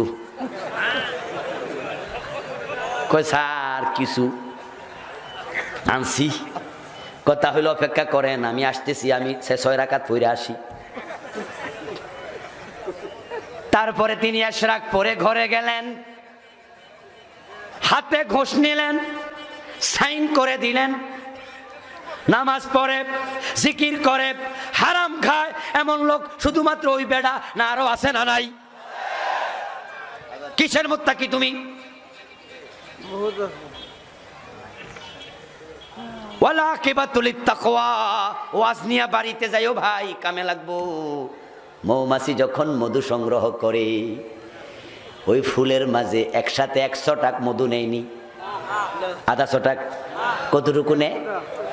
একবারে সামান্য, কিন্তু বারবার নেয়ার কারণে কয়দিন পরে মৌসাকে ভরে যায়। এক ওয়াজ থেকে অনেক কিছু একদিনে নিতে পারবেন না, যদি একটা একটাও গ্রহণ করেন আপনার দিল ইমানের মৌসাক মধুতে ভরে যাবে। তাকওয়া মানে পাপাচারিতা ত্যাগ করা। যদি আপনি আমি তাকওয়া ত্যাগ করতে পারি, পাপাচারিতা, আল্লাহ ঘোষণা করেছেন আমি মুত্তাকি বান্দার জন্য জান্নাত বানিয়ে রেখে দিয়েছি। আল্লাহ আমাদের সকলকে জান্নাতি হওয়ার তৌফিক দান করো, বলুন আমিন। এরপরে শুধু অনুবাদ শোনাবো, তারপরে দোয়া হবে, একজন উঠবেন না। রাজি আছেন? আমি হকটা আদায় করি। এরা বলে সে আমাদের কাছে তার পালনকর্তার কাছ থেকে কোনো নিদর্শন আনে না কেন? তাদের কাছে কি প্রমাণ আসেনি পূর্ববর্তী কিতাবে? সংক্ষিপ্ত ব্যাখ্যা, ছোট্ট ব্যাখ্যা। মক্কার কাফেররা বলতো তুমি যদি নবী হও তাহলে কিছু দলিল টলিল দেও। তো বিশ্বনবী একদিন বললেন কি দলিল চাও? কয় তুমি কিছু একটা দেখাও। আল্লাহর হাবিব দেখলেন আকাশে চাঁদ জল জল করে জ্বলছে, পূর্ণিমার রাত, ইশারা দিলেন 2 টুকরো হয়ে গেল। এমন হাদিস আছে না নাই? সহিহ বুখারীর এটা। ইন্নাহা লামাক্কাতা সাআলুন নাবিয়্যা সাল্লাল্লাহু আলাইহি ওয়াসাল্লাম আন ইউরিয়াহুম আয়াতান ফাআরাহুমুল কামারা শাক্কাতাইন ফিরকাতুন ফাওকাল জাবাল ওয়া ফিরকাতুন দুনাহু ক্বালা আশহিদু। আওয়াজ দিয়ে বলেন সুবহানাল্লাহ। কিন্তু কোফাল ফোরার দল এবার বলে বসলো তোমার জাদু আকাশ পর্যন্ত গেছে বুঝি। হেদায়াত বড় দামি জিনিস রে ভাই, সবার কপালে এটা। যদি আমি এদেরকে ইতিপূর্বে কোনো শাস্তি দ্বারা ধ্বংস করে দিতাম, তবে এরা বলতো, হে আমাদের রব, আমাদের কাছে নবী রাসূল কেন পাঠাও নাই? তাই আমি মানুষকে শাস্তি দেওয়ার আগে নবী রাসূল পাঠাই, যেন তারা কোনো ওজর পেশ করতে না পারে। শেষ আয়াত, হে নবী বলে দিন, কুল্লুন মুতারাব্বিসুন ফাতারাব্বাসু, সবাই অপেক্ষা করো, সামনে বিচার দিবস আছে। আমাদের ওয়াজ শুনে কিছু লোক হাসে, ইসলামের উপরে আস্থা নাই, বিশ্বাস নাই, এমন কিছু নাস্তিক আছে না নাই? কয়দিন আগে আবরার ফাহাদ নামক একটা ছেলেকে বুয়েটে মারছে, ভুলে গেছেন নাকি? মনে আছে না নাই? আবরারের মৃত্যুর 2-3 দিন পরে আমি ফেসবুকে দেখলাম তসলিমা নাসরিন একটা স্ট্যাটাস দিয়েছে। তসলিমা নাসরিনের নাম কি ভুলে গেছেন? আচ্ছা, সে ভারতে আছে। তসলিমা নাসরিন স্ট্যাটাসে লিখছে, আবরার ফাহাদকে তার বন্ধুরা এরকম পিটাইয়া মারলো, এটা আমি সাপোর্ট করি না। তবে বুয়েটে পড়া একটা ছেলে 5 ওয়াক্ত নামাজ পড়ে, আমি বুঝি না সে একজন বুয়েটের শিক্ষার্থী হইয়া এসব কেন করে। বুঝেছি সে ভালো পড়ে, কিন্তু তার ভালো জ্ঞান নাই। এর মানে সে বুঝালো, জ্ঞানী হলে আল্লাহ বিশ্বাস করত না। আমাদের ওয়াজ শুনে, আলোচনা শুনে তামাশা করে, হাসি দেয়, ঠাট্টা করে, বিদ্রুপ করে। আল্লাহ তাদের ব্যাপারে বলছে, কুল্লুন মুতারাব্বিসুন ফাতারাব্বাসু, সূরা তাহার শেষ আয়াত। সবাই তো অপেক্ষায় আছে, তোমরা অপেক্ষা থাকো, সামনে কিয়ামত আছে। ফাসাতা'লামুন মান আসহাবুস সিরাতিস সাবিয়্যি ওয়া মান ইহতাদা, তখন তোমরা চিরে জানবে কে হেদায়াতের পথ পেয়েছে আর কে হেদায়াত থেকে বঞ্চিত হয়েছে। আল্লাহ পাক রব্বুল আলামিন আমাদের সকলকে হেদায়াতের উপরে টিকে থাকার তৌফিক দান করুন। আওয়াজ দিয়ে বলেন আল্লাহুম্মা আমিন। হাযা মা ইনদি ওয়াল ইলমু ইনদাল্লাহ, আলাইহি তাওয়াক্কালতু ওয়া ইলাইহি উনীব। আল্লাহ হাফিজ। আগামী দিন এই মাহফিলের শেষ দিন, দাওয়াত থাকলো সকলের কাছে, সদল বলে হাজির হবেন ইনশাআল্লাহ। আর যিনি আসবেন, মোহতারাম সাদিকুর রহমান আজহারি ভাই, আমার বন্ধু মানুষ, খুব ভালো বলেন, খুব ভালো বলেন, আলহামদুলিল্লাহ, খুব জজবাওয়ালা। আল্লাহ তাআলা আমাদের সকলকে আসার তৌফিক দান করুন, আমিন। স্টেজে আমার লিখা